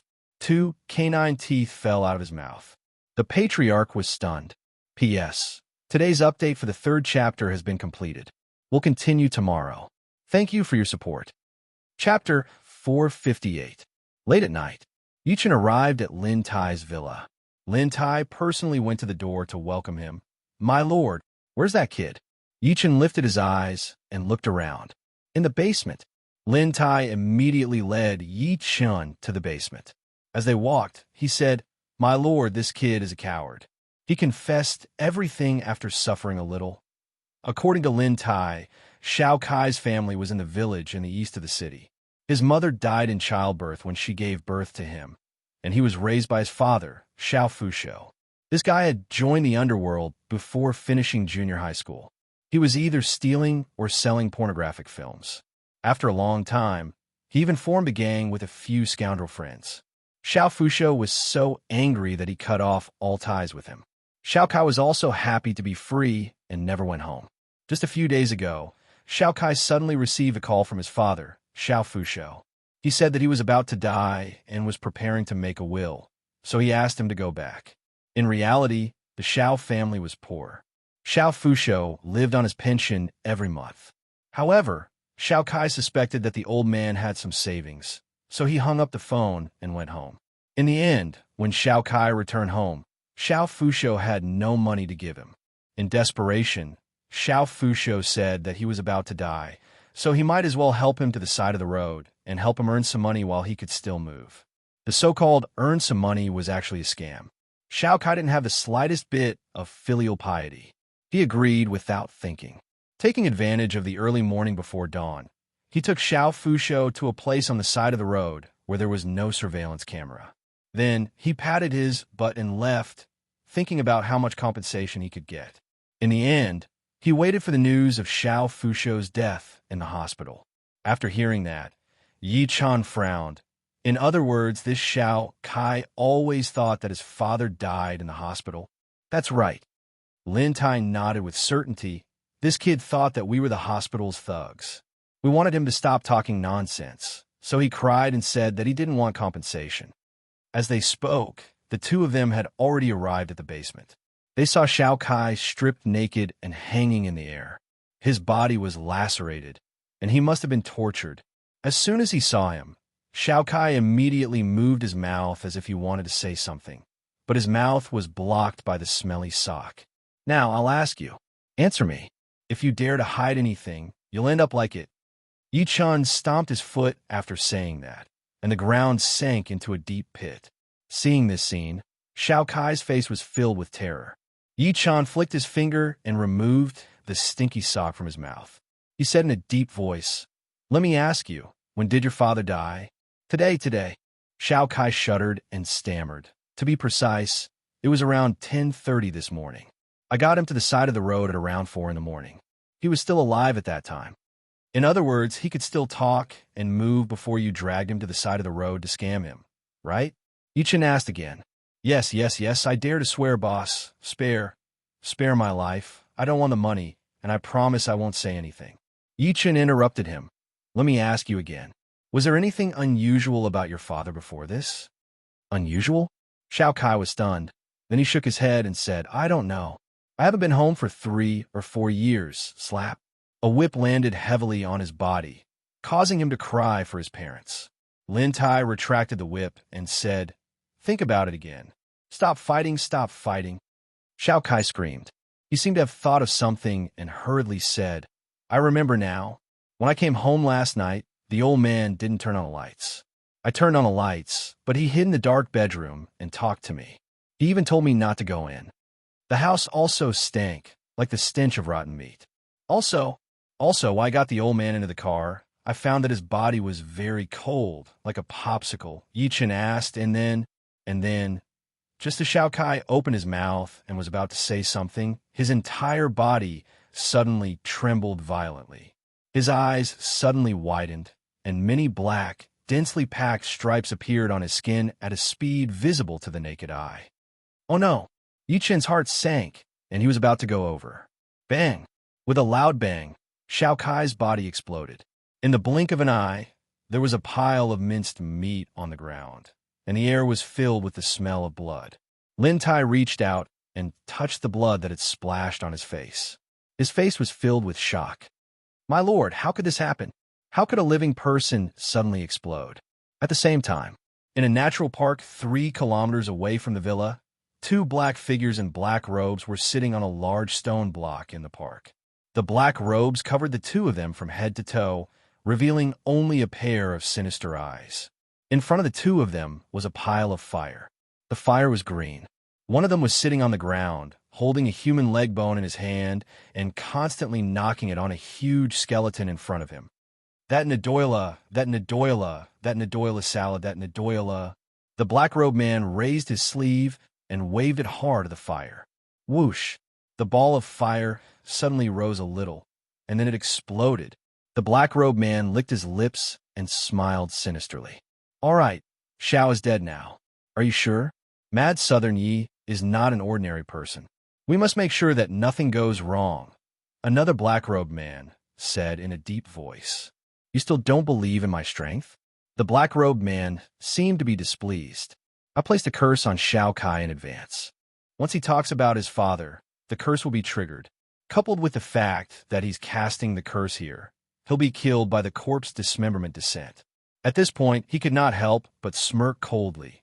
Even though Mad Southern Yi cultivates both magic and martial arts, and is known as the undefeatable Mad Southern, he can't resurrect the dead, can he? Which scoundrel dares to ruin my plans? The moment Xiao Kai exploded, a black gleam flashed in Yi Chen's eyes. Subsequently, he reached out and grabbed the air. A black illusory figure was immediately caught in his hand.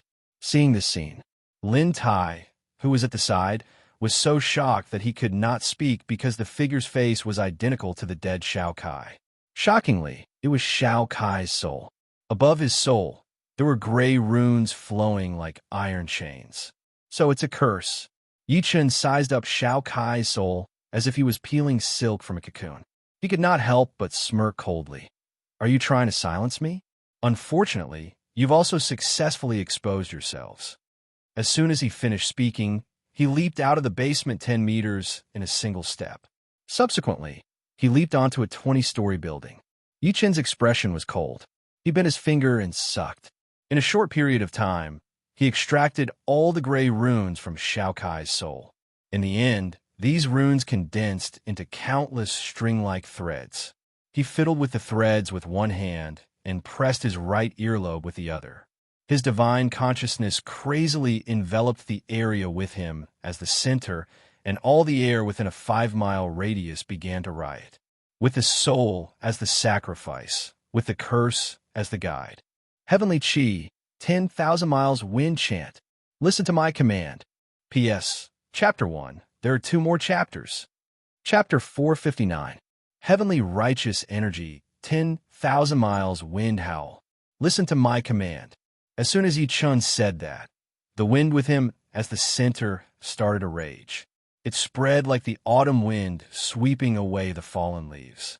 The silk thread in his hand also began to vibrate according to the frequency. This was the ability that Yi Chen could perform after breaking through to the foundation building stage. With the help of the wind element around him as a medium, he could detect any movement within a 5-mile radius. It was not an exaggeration to say that he could hear everything that was happening.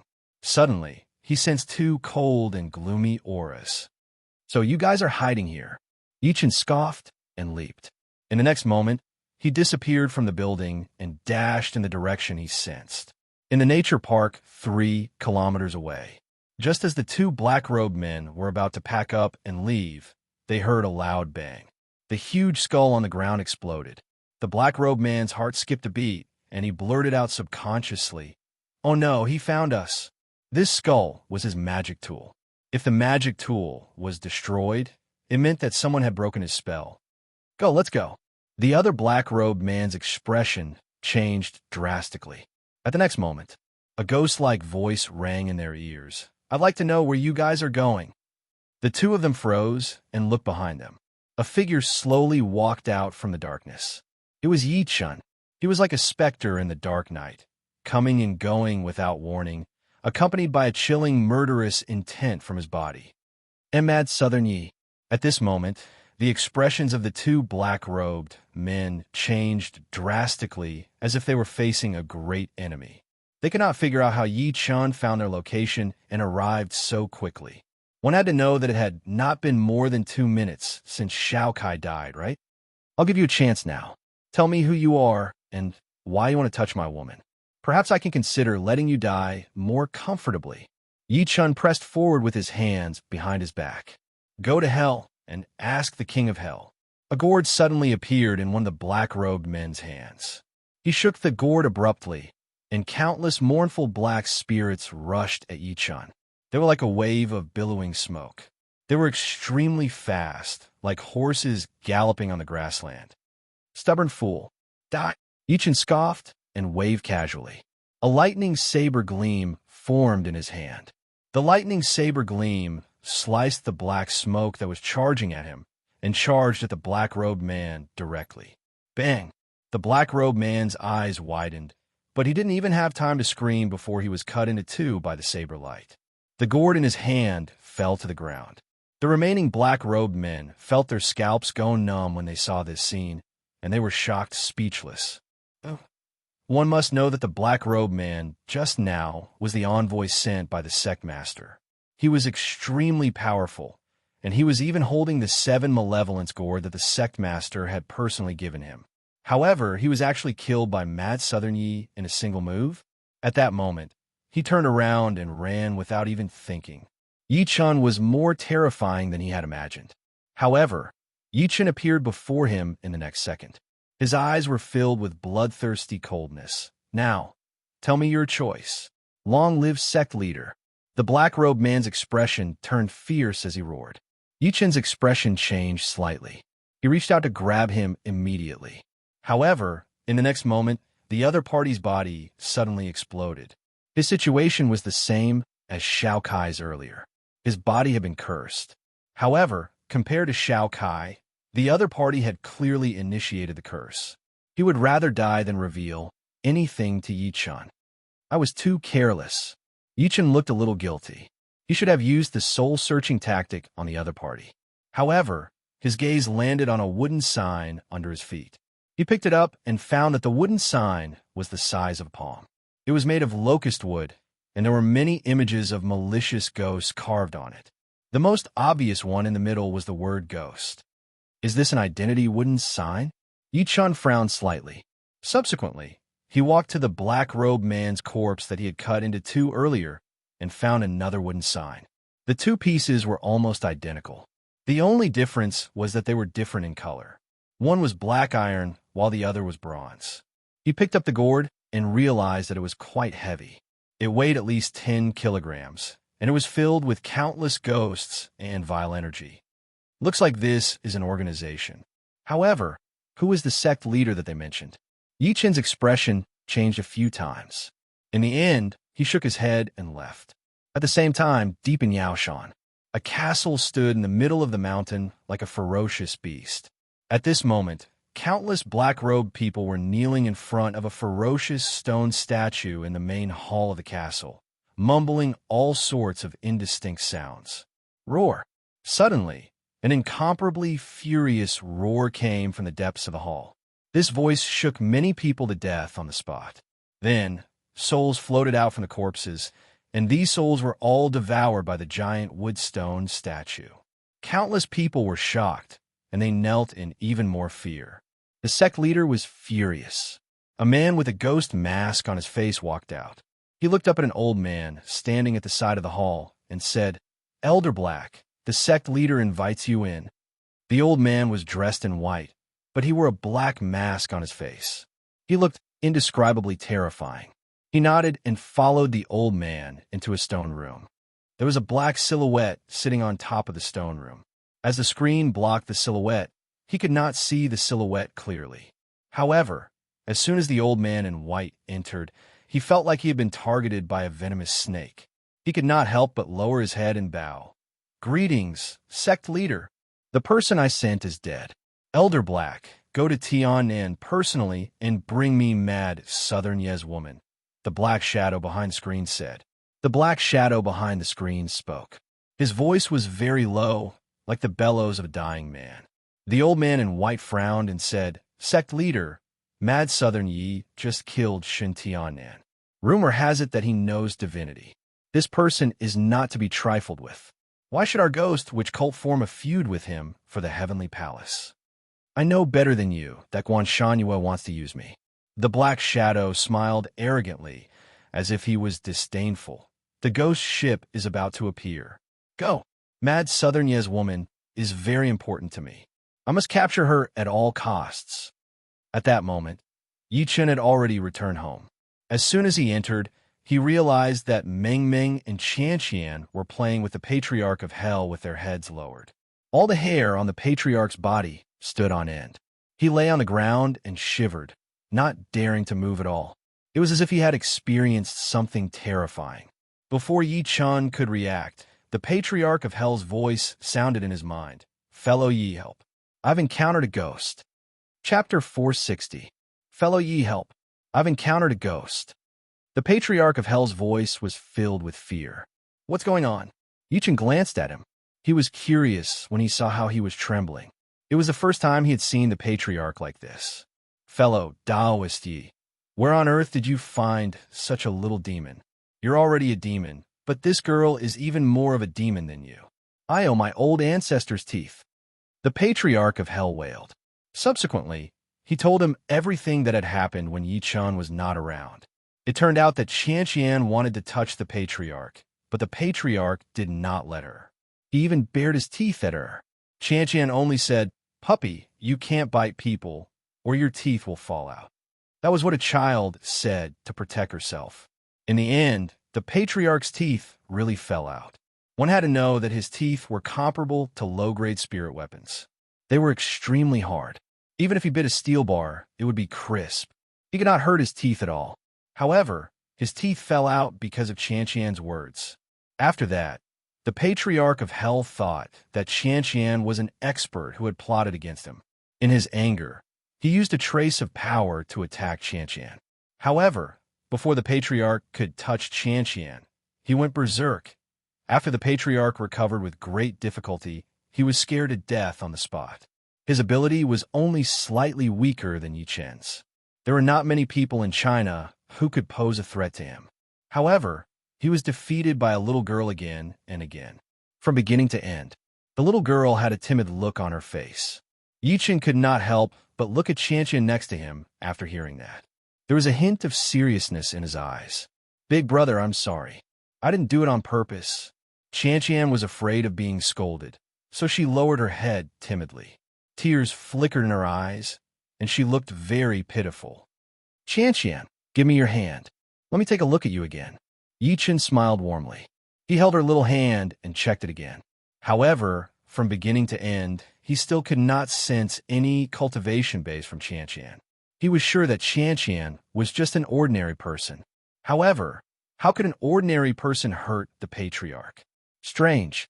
He frowned. Could it be a spell? That's not right. Curses can only be used with cultivation. All right, it's fine now. It's getting late. Go to bed with Meng Meng. Yi Chen let go of her and caressed her pitiful little face. Big brother, rest early. Qian nodded obediently and followed Meng Meng to the bathroom to wash her hands. The moment she turned around, Yi Chen used his fingers as a saber and slashed at her back. Boom! At that moment, Yi Chen felt the vital energy and blood in his body erupt like a volcano. The spiritual energy was destroying his dantian in a frenzy. He couldn't help but let out a muffled groan and hastily retracted his attack. He quickly suppressed the rampaging blood, qi, and spiritual energy in his body. His face was extremely red. When he looked again, he saw that Qian had walked into the bathroom under Meng Meng's lead. She did not notice his little movements at all, and there was no fluctuation of cultivation in her body.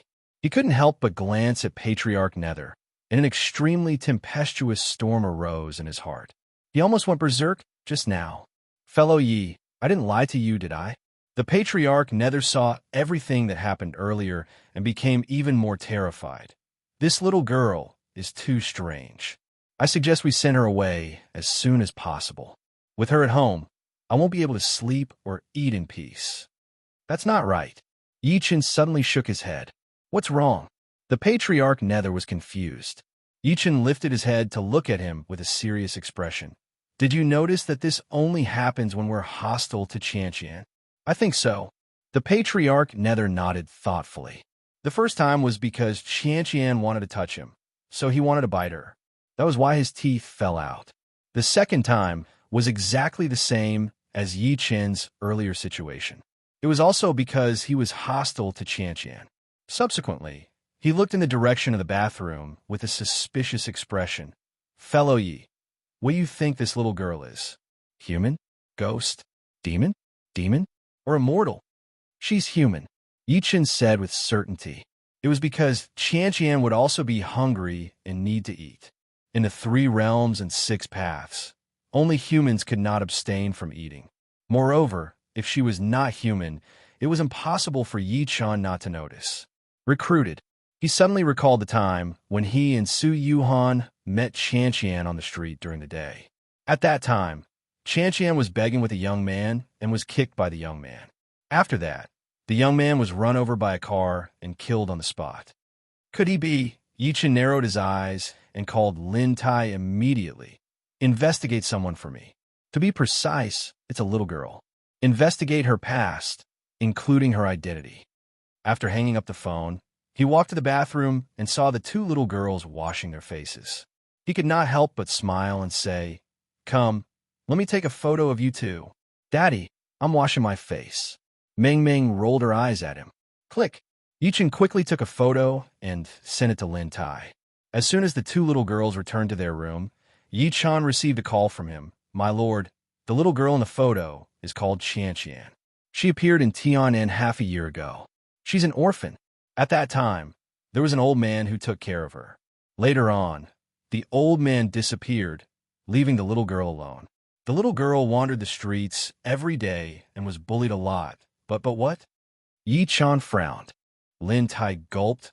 "I found out that some of the people who bullied her died tragically after that, and some had accidents.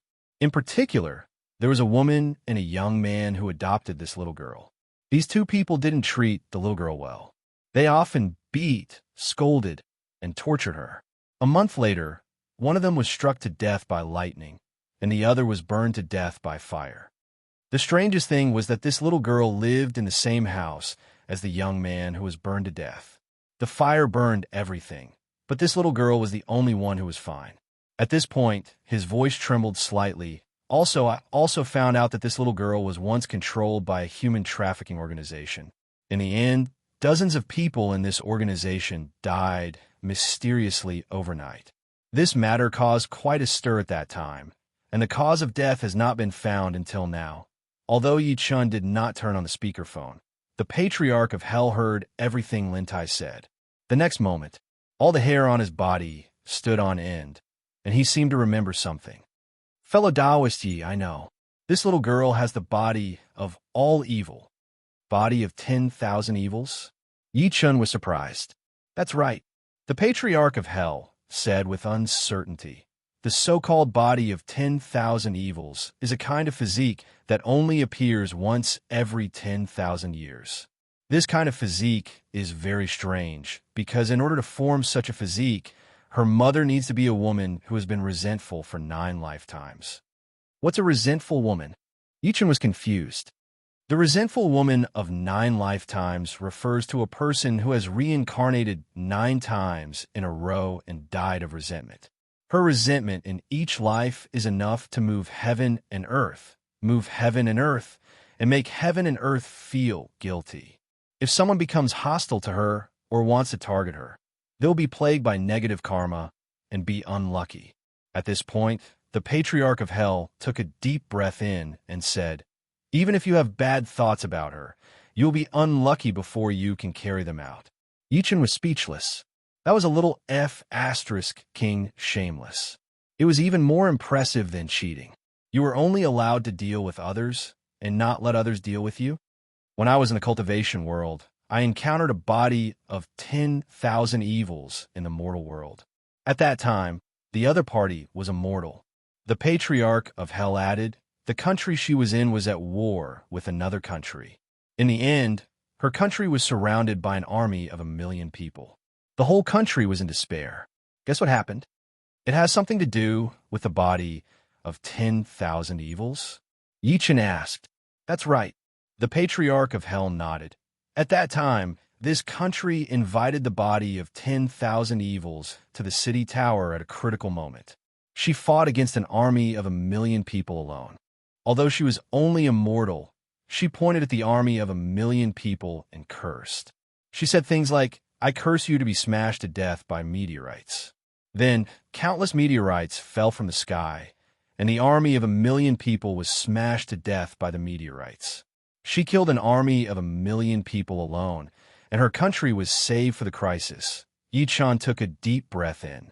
Yichen inhaled sharply and could not help but ask, what happened to the body of all evil? P.S. Chapter 3. Today's update is over. Thank you for your support.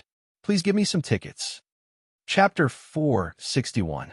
What happened to the body of 10,000 evil? Yichen was shocked. If the body of 10,000 evil was really as strange as the Patriarch of Hell said, then this physique was too terrifying. A mere mortal could destroy an army of 1,000,000. If this mortal were to embark on the path of cultivation, who would be her match? Even if their cultivation base was really weak, what did cultivation mean to her? Any cultivator who wanted to deal with her would die from chi deviation. Dead. Faced with this question, the Patriarch of Hell shook his head slightly and said, after the body of 10,000 evil destroyed the army of 1,000,000, it aroused the fear of the cultivation world. At that time, many powerhouses planned to attack her, but she died herself. Dead? Yichen frowned slightly. That's right, she died. The Patriarch of Hell nodded and said, such a heaven-defying person will definitely not exist in this world for long. She is not tolerated by the heavenly Tao. Even if the world feels guilty because of her, there is a limit. Therefore, after destroying the army of 1,000,000, she died on the spot. Yichen secretly nodded. He looked in the direction of the room by instinct and asked, so, do you think Qian has the legendary body of 10,000 evil? I'm not very sure either. The Patriarch of Hell shook his head and said, logically speaking, such a physique is very rare, and it won't appear on Earth where spiritual energy is scarce. If she doesn't have the body of 10,000 evil, then there's only one explanation left. At this point, he could not help but laugh. Unless she's the illegitimate child of the heavenly Tao and is blessed by the heavens, even the heavens are helping her unknowingly. Forget it. Don't provoke her for now. I'll send her away when we find her family. Yichen shook his head lightly. After all, Qian had just arrived home. If you were to send her away in the blink of an eye, Su Yuhan and her parents would probably be unwilling. Moreover, Qian's situation was very clear. As long as she did not have any hostility towards her, she would be fine. I have something to do. Don't wait for me. With a chuckle, Patriarch Yellow Spring turned into a black shadow and drifted out of the window through the gap. As for what he was going to do, it was obvious. Yichen shook his head and walked into the room. Deep into the night, in a secluded alley in the West District of Forest City, a black puppy took advantage of the darkness to appear in front of a family's door. The black puppy's body shook, and a mist immediately spread out from its body. After the fog dispersed, a wretched-looking young man in black clothes with 3 strands of beard on his mouth appeared. The young man coughed and knocked on the door of a house. Creak! The wooden door was opened, and a fierce-looking youth peeked out from inside. The youth was about 15 or 16 years old. When he saw the youth, he immediately smiled and said, Uncle Huang, you're looking for my mother again? Yeah. The young man seemed to be a little embarrassed with his hands behind his back.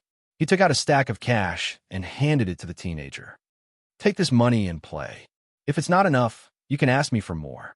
Thank you, Uncle Huang. Uncle Huang, if only you were my father. The young man happily took the stack of money and left the house like a gust of wind. However, an imperceptible ruthlessness flashed across his eyes. The young man did not seem to notice the look in his eyes. He pushed open the door and walked in. A woman's voice came from inside. Brother Huang, you're here again? Where's Lil Tian? He went out to play. Brother Huang, don't give Lil Tian any more money, and you even gave him so much. Recently, he hasn't been home at night. It's fine. I know what I'm doing. Brother Huang, why are you so good to Lil Tian? At the same time, the young man from before took the stack of money and directly entered a bar.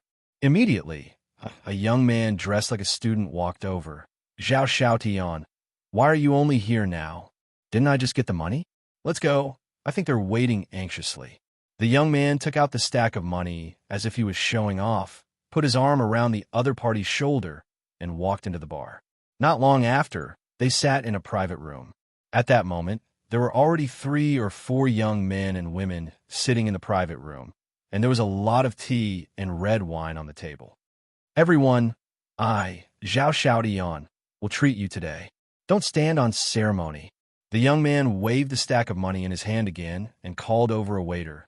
Get a few princesses for my brothers. I want beautiful ones. The waiter received a tip of a few hundred yuan and happily arranged for a few princesses to come in. He did not care that these people were underage. After a quarter of an hour, Zhao Xiaotian hugged a woman who was 10 years older than him and lit a cigar. He was very proud of himself.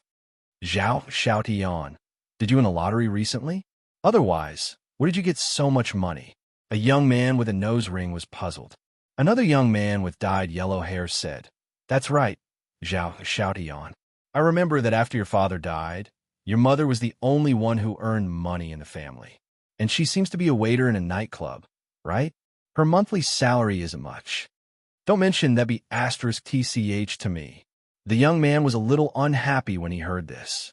He slammed his glass on the table and said with a ferocious expression, That be asterisk TH recently hooked up with a rich man. This money was given to me by that rich man. Everyone was surprised when they heard that. The young man seemed to have thought of something and turned to look at the young man with the nose ring. Wang Lei, I remember you saying that you know Brother Leopard's man, right? Yes, I do. Wang Lei's expression was a little unnatural. In fact, he was just bragging. Brother Leopard, Lin Tai, was very elusive in Tianan. How could a small fry like him know him? The young man nodded and took out a stack of money and slammed it on the table. Here's 20,000 yuan. Contact the assassins under Brother Leopard and kill that adulterous couple for me. After it's done, I'll give you another 20,000 yuan. Zhao Xiaotian, that's your mother. It's not easy for her to earn money to support your studies. You want to kill her? Also, murder is against the law. A female classmate was so scared that her face turned pale. Mother? The young man smirked coldly. She's just my stepmother. She's not related to me by blood at all. My father died because of her. Now that my father is dead, she actually hooked up with another man and even fooled around at home in front of me. They think I don't know anything and treat me like a fool. Especially that man. Does he think I'll be grateful to him just because he gave me money? On the contrary, I'll hate him even more. I'll squeeze his money dry and then find someone to kill him. I'll torture him ruthlessly. That bitch has to die too. The young man's childish appearance showed a fierce ruthlessness and hostility. Perhaps he was too excited, but he tightened his grip on the princess next to him, causing her to scream. What are you screaming for?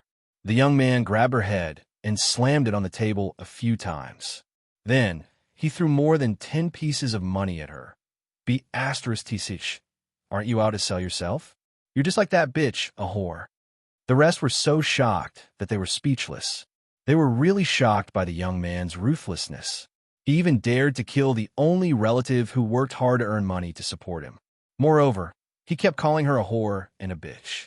Besides, it was not a feudal society now. If your father was dead, it was normal for your stepmother to find another man. Okay? Chapter 462. At the Yi residence. As soon as Yi Chun entered the bedroom, he saw Su Yuhan standing before the mirror in the cupboard in her pajamas. She was stretching her neck in an attempt to see the mark on her back.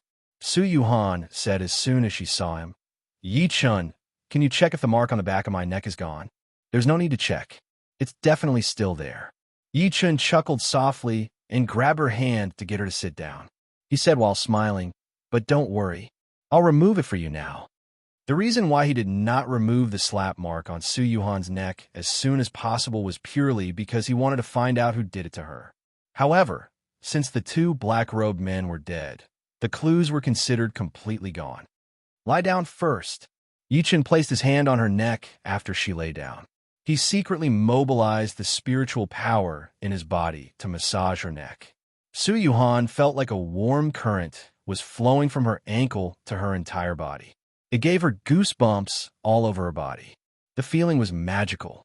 It was numb and itchy, so stimulating that she wanted to moan. However, she dare not do so due to her reservations. She could only clench her teeth and hold on. A few seconds later, she let out an extremely soft moan. Yi Chen's hand shook. He lifted his head and forced a smile. Can you not moan in such a mesmerizing way? People who don't know better might think that I did something to you. He noticed that his mother, Wu Lan, who was in the room next door, poked his father's arm and mumbled softly when Su Yuhan moaned. Both of them looked relieved. Su Yuhan shut her mouth immediately. Her pretty face was blushing like a ripe apple. She rolled her eyes at him angrily. You jerk, you must have done it on purpose. It's done now. Yi Chen moved his hand away from her body and took out his phone to take a photo of her. Look at it yourself. The mark is gone. It's really gone. Su Yuhan opened her beautiful eyes wide, seeming to be shocked. You only did it twice and it's gone? I did it more than twice, all right. Yi Chen grinned. Bah, she knew that she'd said the wrong thing. She hurriedly crawled into bed and wrapped herself up like a koala. I'm going to bed. There's a bidding meeting at the company tomorrow. I have to attend it. You could send me to school in the morning.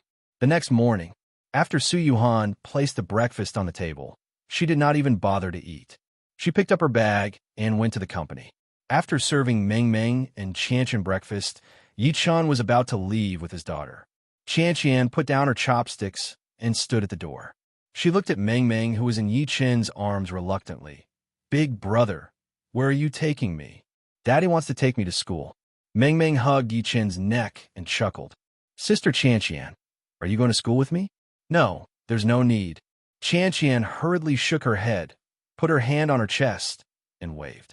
You must study hard in school. Grandpa's son used to tell me that only by studying can I change my fate. Her eyes were filled with envy and loneliness. For her, as long as she could eat her fill and not be bullied, she would be satisfied. She had never thought about going to school like a normal person. This child is really sent by God to punish me. Please note, please pay attention to the rest of your eyes when reading for a long time. 00 recommended reading. It's so sad.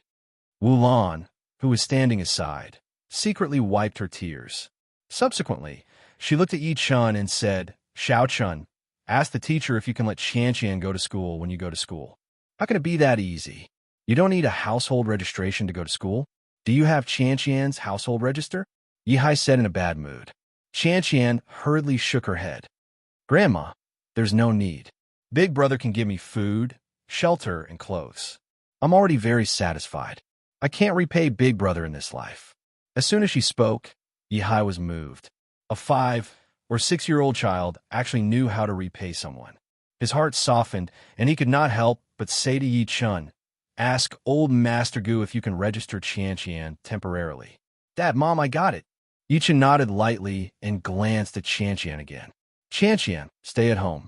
I'll come back to play with you after school. I know. I'll wait for you at home obediently. I won't run around. Qian nodded obediently. Goodbye, Sister Qian. Yi Chen carried Meng Meng out of the house after waving at her. They got into a white BMW X3. Su Yuhan had bought the car for him previously. She had even said that she did not want Yi Chen to be too high profile, so that Meng Meng would not be treated specially in school. In the BMW, the little girl sat in the back of the car and pouted unhappily. Daddy, why can't Sister Qian go to school with me? If that's the case, I can play with her more. Because your sister Qian doesn't have a household register. She needs a household register to go to school. Yi Chen returned to the driver's seat after fastening her seatbelt. The little girl was getting more and more confused. Then why do I have a household register, but Sister Qian doesn't? Because I gave birth to you. When you were born, Grandpa and Grandma gave you a household register. You're a legal citizen, Yi Chen explained patiently as he drove.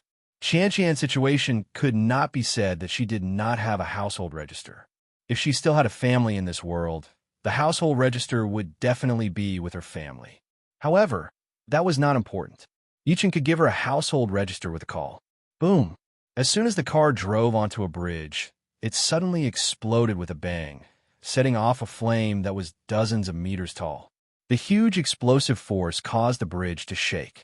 It was rush hour, so many cars on the bridge were shocked. With all kinds of braking sounds, the cars on the bridge were in a mess. Countless people walked out of their cars with shocked faces. At the same time, on a building less than 500 meters away from the bridge, an old man wearing sunglasses saw everything on the bridge. An old man wearing sunglasses saw all the movements on the bridge. He immediately took out his mobile phone and dialed number. He bowed slightly and said, "Young master, it's done. That kid can't be any more dead. You can rest assured and take action on your side. Don't worry, I did it very cleanly. I guarantee that the police won't be able to find out. Even if they do, it will only be considered an ordinary car accident." After the old man hung up the phone, he looked in the direction of the bridge again and said with a cold smile, "Brat, don't blame me. If you want to blame someone, blame yourself for making young Master Han unhappy." "Oh, is that so?" At that moment, a ghostly voice came from behind him. The old man's body stiffened. He turned around abruptly and saw a young man carrying a 4 or 5-year-old girl standing behind him. "Oh, this..." The old man looked like he had seen a ghost. He looked at the bridge from time to time, and then at the young man from time to time. He was so shocked that he could not speak. Chapter 463. She looked at Yi Chun and his daughter, who were standing before her. At this moment, the old man was so shocked that he couldn't say a word. He could not believe that Yi Chun had exploded along with the car a minute ago. In the next minute, he suddenly appeared before him. One must know that the bomb he had installed on the car was enough to blow up the entire bridge, but Yi Chun was fine. Facing his shock, Yi Chun stared straight at him. A mocking smirk appeared at the corner of his lips. "Are you disappointed that I'm not dead? Who exactly are you?" The old man's body turned cold. At that moment, he finally realized that Yi Chun was not an ordinary person. Before this, the young master had investigated Yi Chun's identity.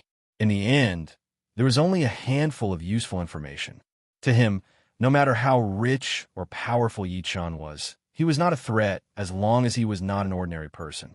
But now he realized that he was wrong. Young master is wrong. He was wrong too. How could an ordinary person not die when a car exploded? Could an ordinary person jump over a skyscraper that was dozens of floors high in a minute? Who am I? Yi Chun chuckled softly.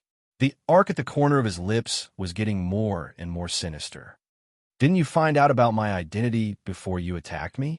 Bang! The old man's heart turned cold. He did not have time to think and turned around to escape.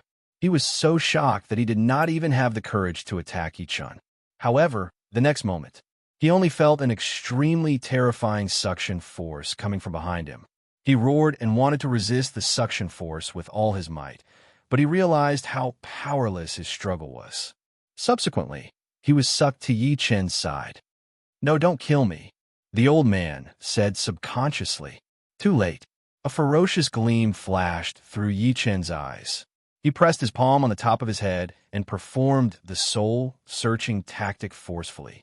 The old man screamed in pain throughout the entire process. "What did you do to me?" "Devil, you are a devil." A moment later, Yi Chun was almost done reading the information in his mind.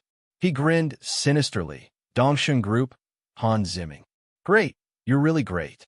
He found out from the old man's memory that Dongsheng Group's director, Han Zimming, not only coveted Su Yuhan's beauty, but he also coveted Star Group's cosmetic formula. That was because Yi Chun had improved the formula of the beauty rejuvenating pill and handed it to Su Yuhan. As soon as the skincare products produced by Star Group went on the market, they became extremely popular.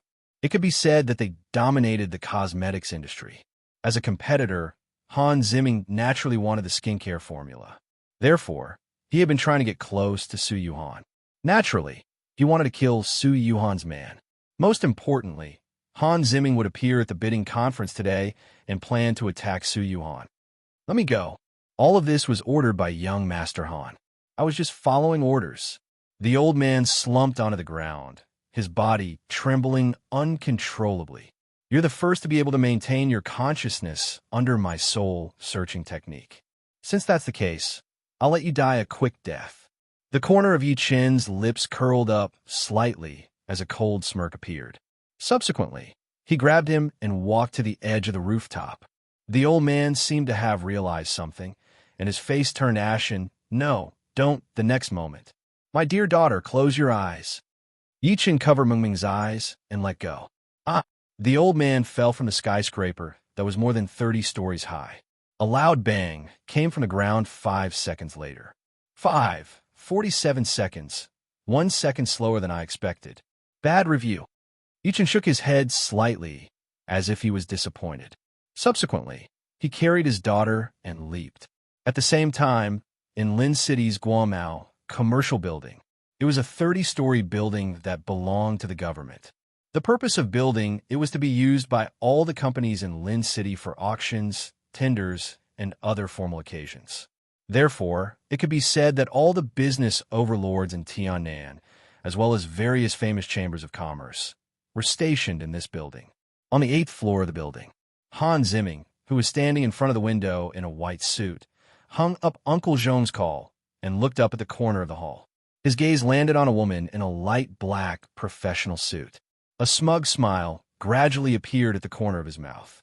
"Su Yuhan, you rejected my pursuit because you already have a boyfriend. Now, you don't have a man, and I, Han Ziming, am destined to be your man." Thinking to this point, he dialed another number. "Get ready. We'll make our move as soon as the bidding conference is over.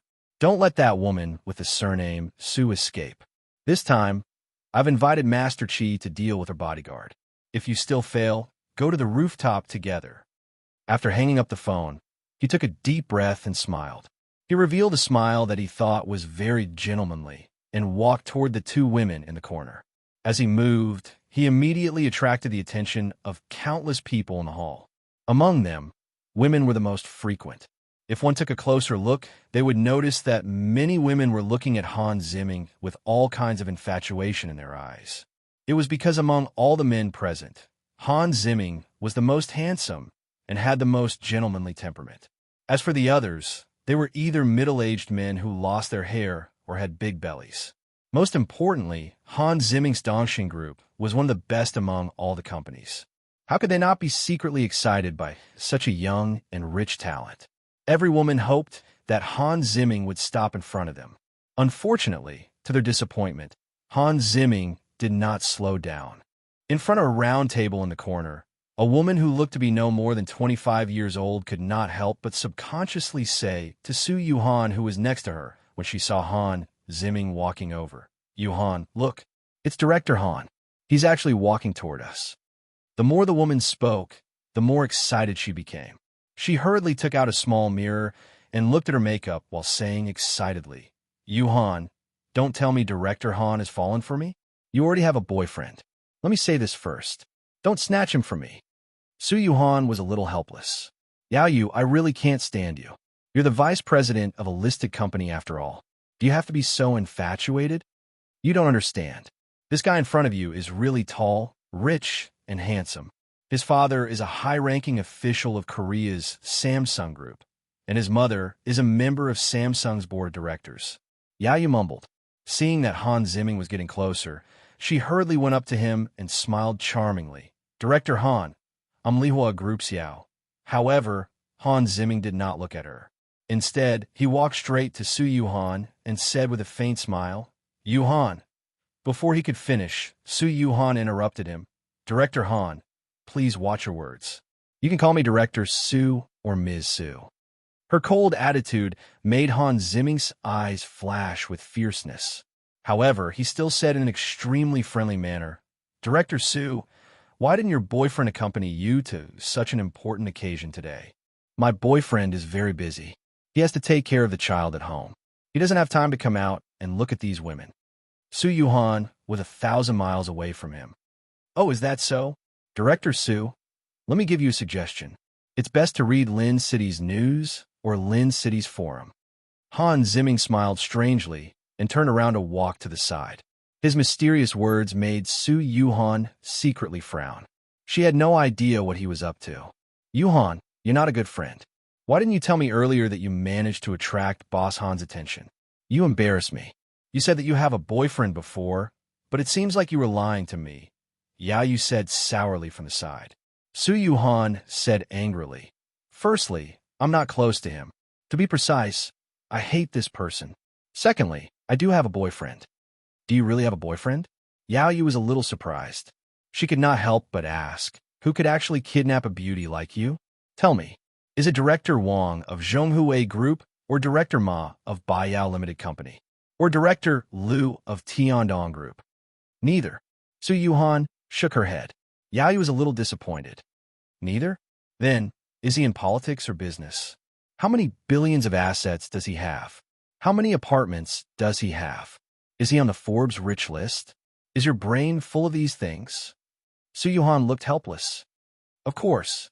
Yao Yu puffed up her chest proudly. As a woman, if I don't care about these things, then what do I care about? Do you think that being a deputy general manager is very glamorous? To put it bluntly, I'm just working for someone. I'm eating my youth. If I don't find a golden job soon, I'll be miserable when I'm old. My boyfriend is a very good person.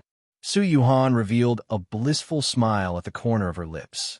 He's very gentle sometimes and knows how to make me happy. Sometimes, he's very overbearing and cold. He kills people easily. She stopped talking immediately as she spoke to this point. She seemed to realize that there was something wrong with what she said. Kills people easily? Yao Yu exclaimed. Is your boyfriend in the underworld? Yuhan, I'm not criticizing you, but a man like him is unreliable. I'm advising you to dump him as soon as possible. Anyone here is 100 times better than him. At that moment, Su Yuhan's phone rang. She picked it up and walked to the window. After saying a few words, she returned to Yao Yu happily and said while smiling, My boyfriend is here. Chapter 464. My boyfriend is here. When she said that, the frost on Su Yuhan's pretty face was replaced by sweet happiness. I wonder who was the one who said that I'm a love-struck fool. Yao Yu, who was at the side, clicked her tongue in wonder. There was a strong sense of curiosity in her heart. She also wanted to know what kind of man could capture Su Yuhan's heart. Han Zimming, who was far away, saw the bright smile on Su Yuhan's face. He could not help but reveal a cold smirk at the corner of his lips. Smile. I'd like to see if you can still smile when you hear about your man's death later. In the next moment, a skinny figure appeared at the entrance of the hall. Su Yuhan's pretty face lit up when she saw him. She went up to him immediately, looking very surprised. How did you get here so fast? When Yichun called her, he was still in kindergarten. In less than a few minutes, Yichun had traveled more than 10 kilometers to get here. I was afraid that you'd get anxious waiting. Yichun smiled lightly.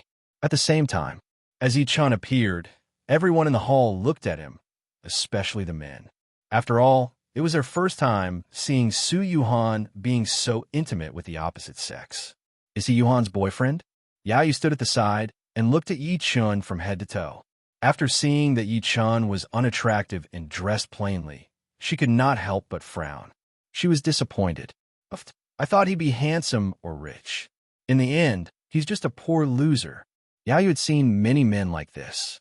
Most of them relied on their mouth to make girls happy, but in reality, they were useless. Thinking to this point, she could not help but look at Han Zimming in the distance by instinct and secretly shook her head. Compared to Director Han, Su Yuhan's boyfriend was far inferior. There was no comparison at all. She did not notice the shock in Han Zimming's eyes at all. How is this possible? The moment Yichun appeared, Han Zimming's expression changed instantly. He looked like he had seen a ghost and was in disbelief. Uncle Zhong had just called to say that Yichun was dead. Since he's dead, if so, why would he appear here in one piece? He immediately took out his phone and called Uncle Zhong. However, the phone kept saying that the user's phone was turned off. Uncle Zhong was in trouble. The thought flashed through his mind. He looked at Yichun maliciously after he calmed down. Good lad, I've underestimated you. But do you think it'd be fine like this? You came at the right time today. Once the bidding conference ends, you won't be able to escape death. He took the initiative to walk to Yichun and Su Yuhan after taking a deep breath in. He asked while smiling, Yuhan, who's this? That gentle tone. Those who didn't know would think that they were a couple. President Han, how many times do I have to tell you? I'm not close to you. Please call me Director Su. Also, this is my boyfriend, Yichun. He'll get the wrong idea if you call him that. That's right. Su Yuhan's face turned grim. She hugged Yi Qin's arm in front of everyone after saying that. She rested her head on Yi Qin's shoulder as an extremely sweet smile appeared on her face. Huh. Everyone present couldn't help but burst into an uproar when they saw this. Is this kid really President Su's boyfriend? Everyone's eyes were filled with disbelief. Han Ziming's expression was also a little ugly, but he still smiled and extended his hand to Yi Qin. He said as if he was showing off, "Hello, Brother Yi. I'm Han Ziming, the chairman of the Dongshin Group. I'm sorry, but I never shake hands with trash." Yi Qin dusted the corner of his clothes as if he did not see Han Ziming's outstretched hand. Boom! His words were like a heavy bomb that exploded in everyone's minds, causing them to explode without end, and then their minds went blank. He actually rejected President Han's good intentions. One had to know that Han Ziming was the chairman of the Dongshin Group, and the Dongshin Group's market value exceeded 200 billion. There was even the shadow of Korea's Samsung Group behind it. It could be said that Han Ziming had the highest status among all the big shots present. Even a mayor of Lin City had to be polite to him. Han Ziming's expression immediately darkened. Yi Qin glanced at him and smiled apologetically. "I'm sorry. I shouldn't have called you trash because in my eyes, you're even worse than trash." Bastard. Han Ziming was furious. At this moment, no matter how shrewd he was, he still felt a lot of anger.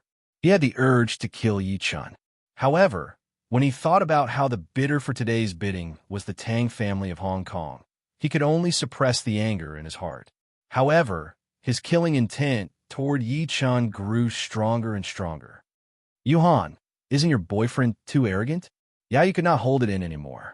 In her opinion, Yi Qin was simply courting death for daring to humiliate Han Ziming with his status. Moreover, between Yi Qin and Han Ziming, she would naturally stand on Han Ziming's side. "My boyfriend has always been this arrogant," Su Yuhan said coldly. Yao Yu was almost angered to death when she heard that.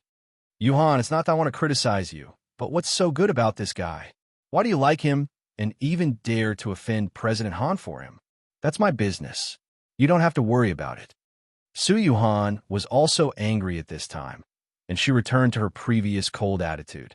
Han Ziming put on a fake smile and said, "Chief Su, the reason you came to the bidding conference today is probably because of Miss Tang, right? Believe it or not, with me here, your star group has no chance at all." At this point, he smiled confidently again and said, "I'm not afraid to tell you that I, Han Ziming, have connections all over China, even Hong Kong and Macau. Not only do I know the gambling king of Macau, but I also know the Tang family of Hong Kong, especially Miss Tang of the Tang family." As soon as he said that, everyone looked at him differently again. A middle-aged man with a big belly exclaimed, "President Han, do you really know Miss Tang of Hong Kong?" The Tang family of Hong Kong controlled almost half of Hong Kong's economy. Their business was spread all over the world, and they also had many industries under them. Although they were the richest people in Tian'an, they were nothing in the eyes of the Tang family of Hong Kong. That was because the Tang family of Hong Kong had been the richest Chinese for 20 years in a row. Even after the Tang family's old master donated 90% of his assets, he still firmly maintained his position as the richest. This showed how terrifying the Tang family's wealth was. "Of course I know her." Han Ziming's lips curled into a confident smile. The man sighed when he heard that. "I didn't expect President Han and Miss Tang to have such a relationship. Looks like today's bidding has nothing to do with us." The others were also disappointed. Even Su Yuhan's expression changed slightly. Han Ziming saw her expression and could not help but smile. "President Su, as long as you get your boyfriend to apologize to me, I might consider talking to Miss Tang and asking them to bid for your star group." As soon as he said that, everyone was envious. Yao Yu's expression changed, and she said immediately, "President Han, you can consider our Li Hua group." However, Han Ziming's gaze was fixed on Su Yuhan. If one took a closer look, they would notice that there was a hint of mockery in his eyes. To him, the bidding was very important to Star Group. Once they missed it, it would mean that Star Group would lose at least 10 billion yuan a year. Between 10 billion yuan and an apology, Any normal person wouldn't know how to choose. However, Su Yuhan shook her head without even thinking. So what? I'm lucky to know that I'm fated to lose. If I really lose, I have no regrets. All right, let's wait and see. Han Zimming scoffed coldly, his face turning pale. At that moment, the sound of high heels could be heard from outside. Everyone's attention was instantly drawn to it. Miss Tang is here.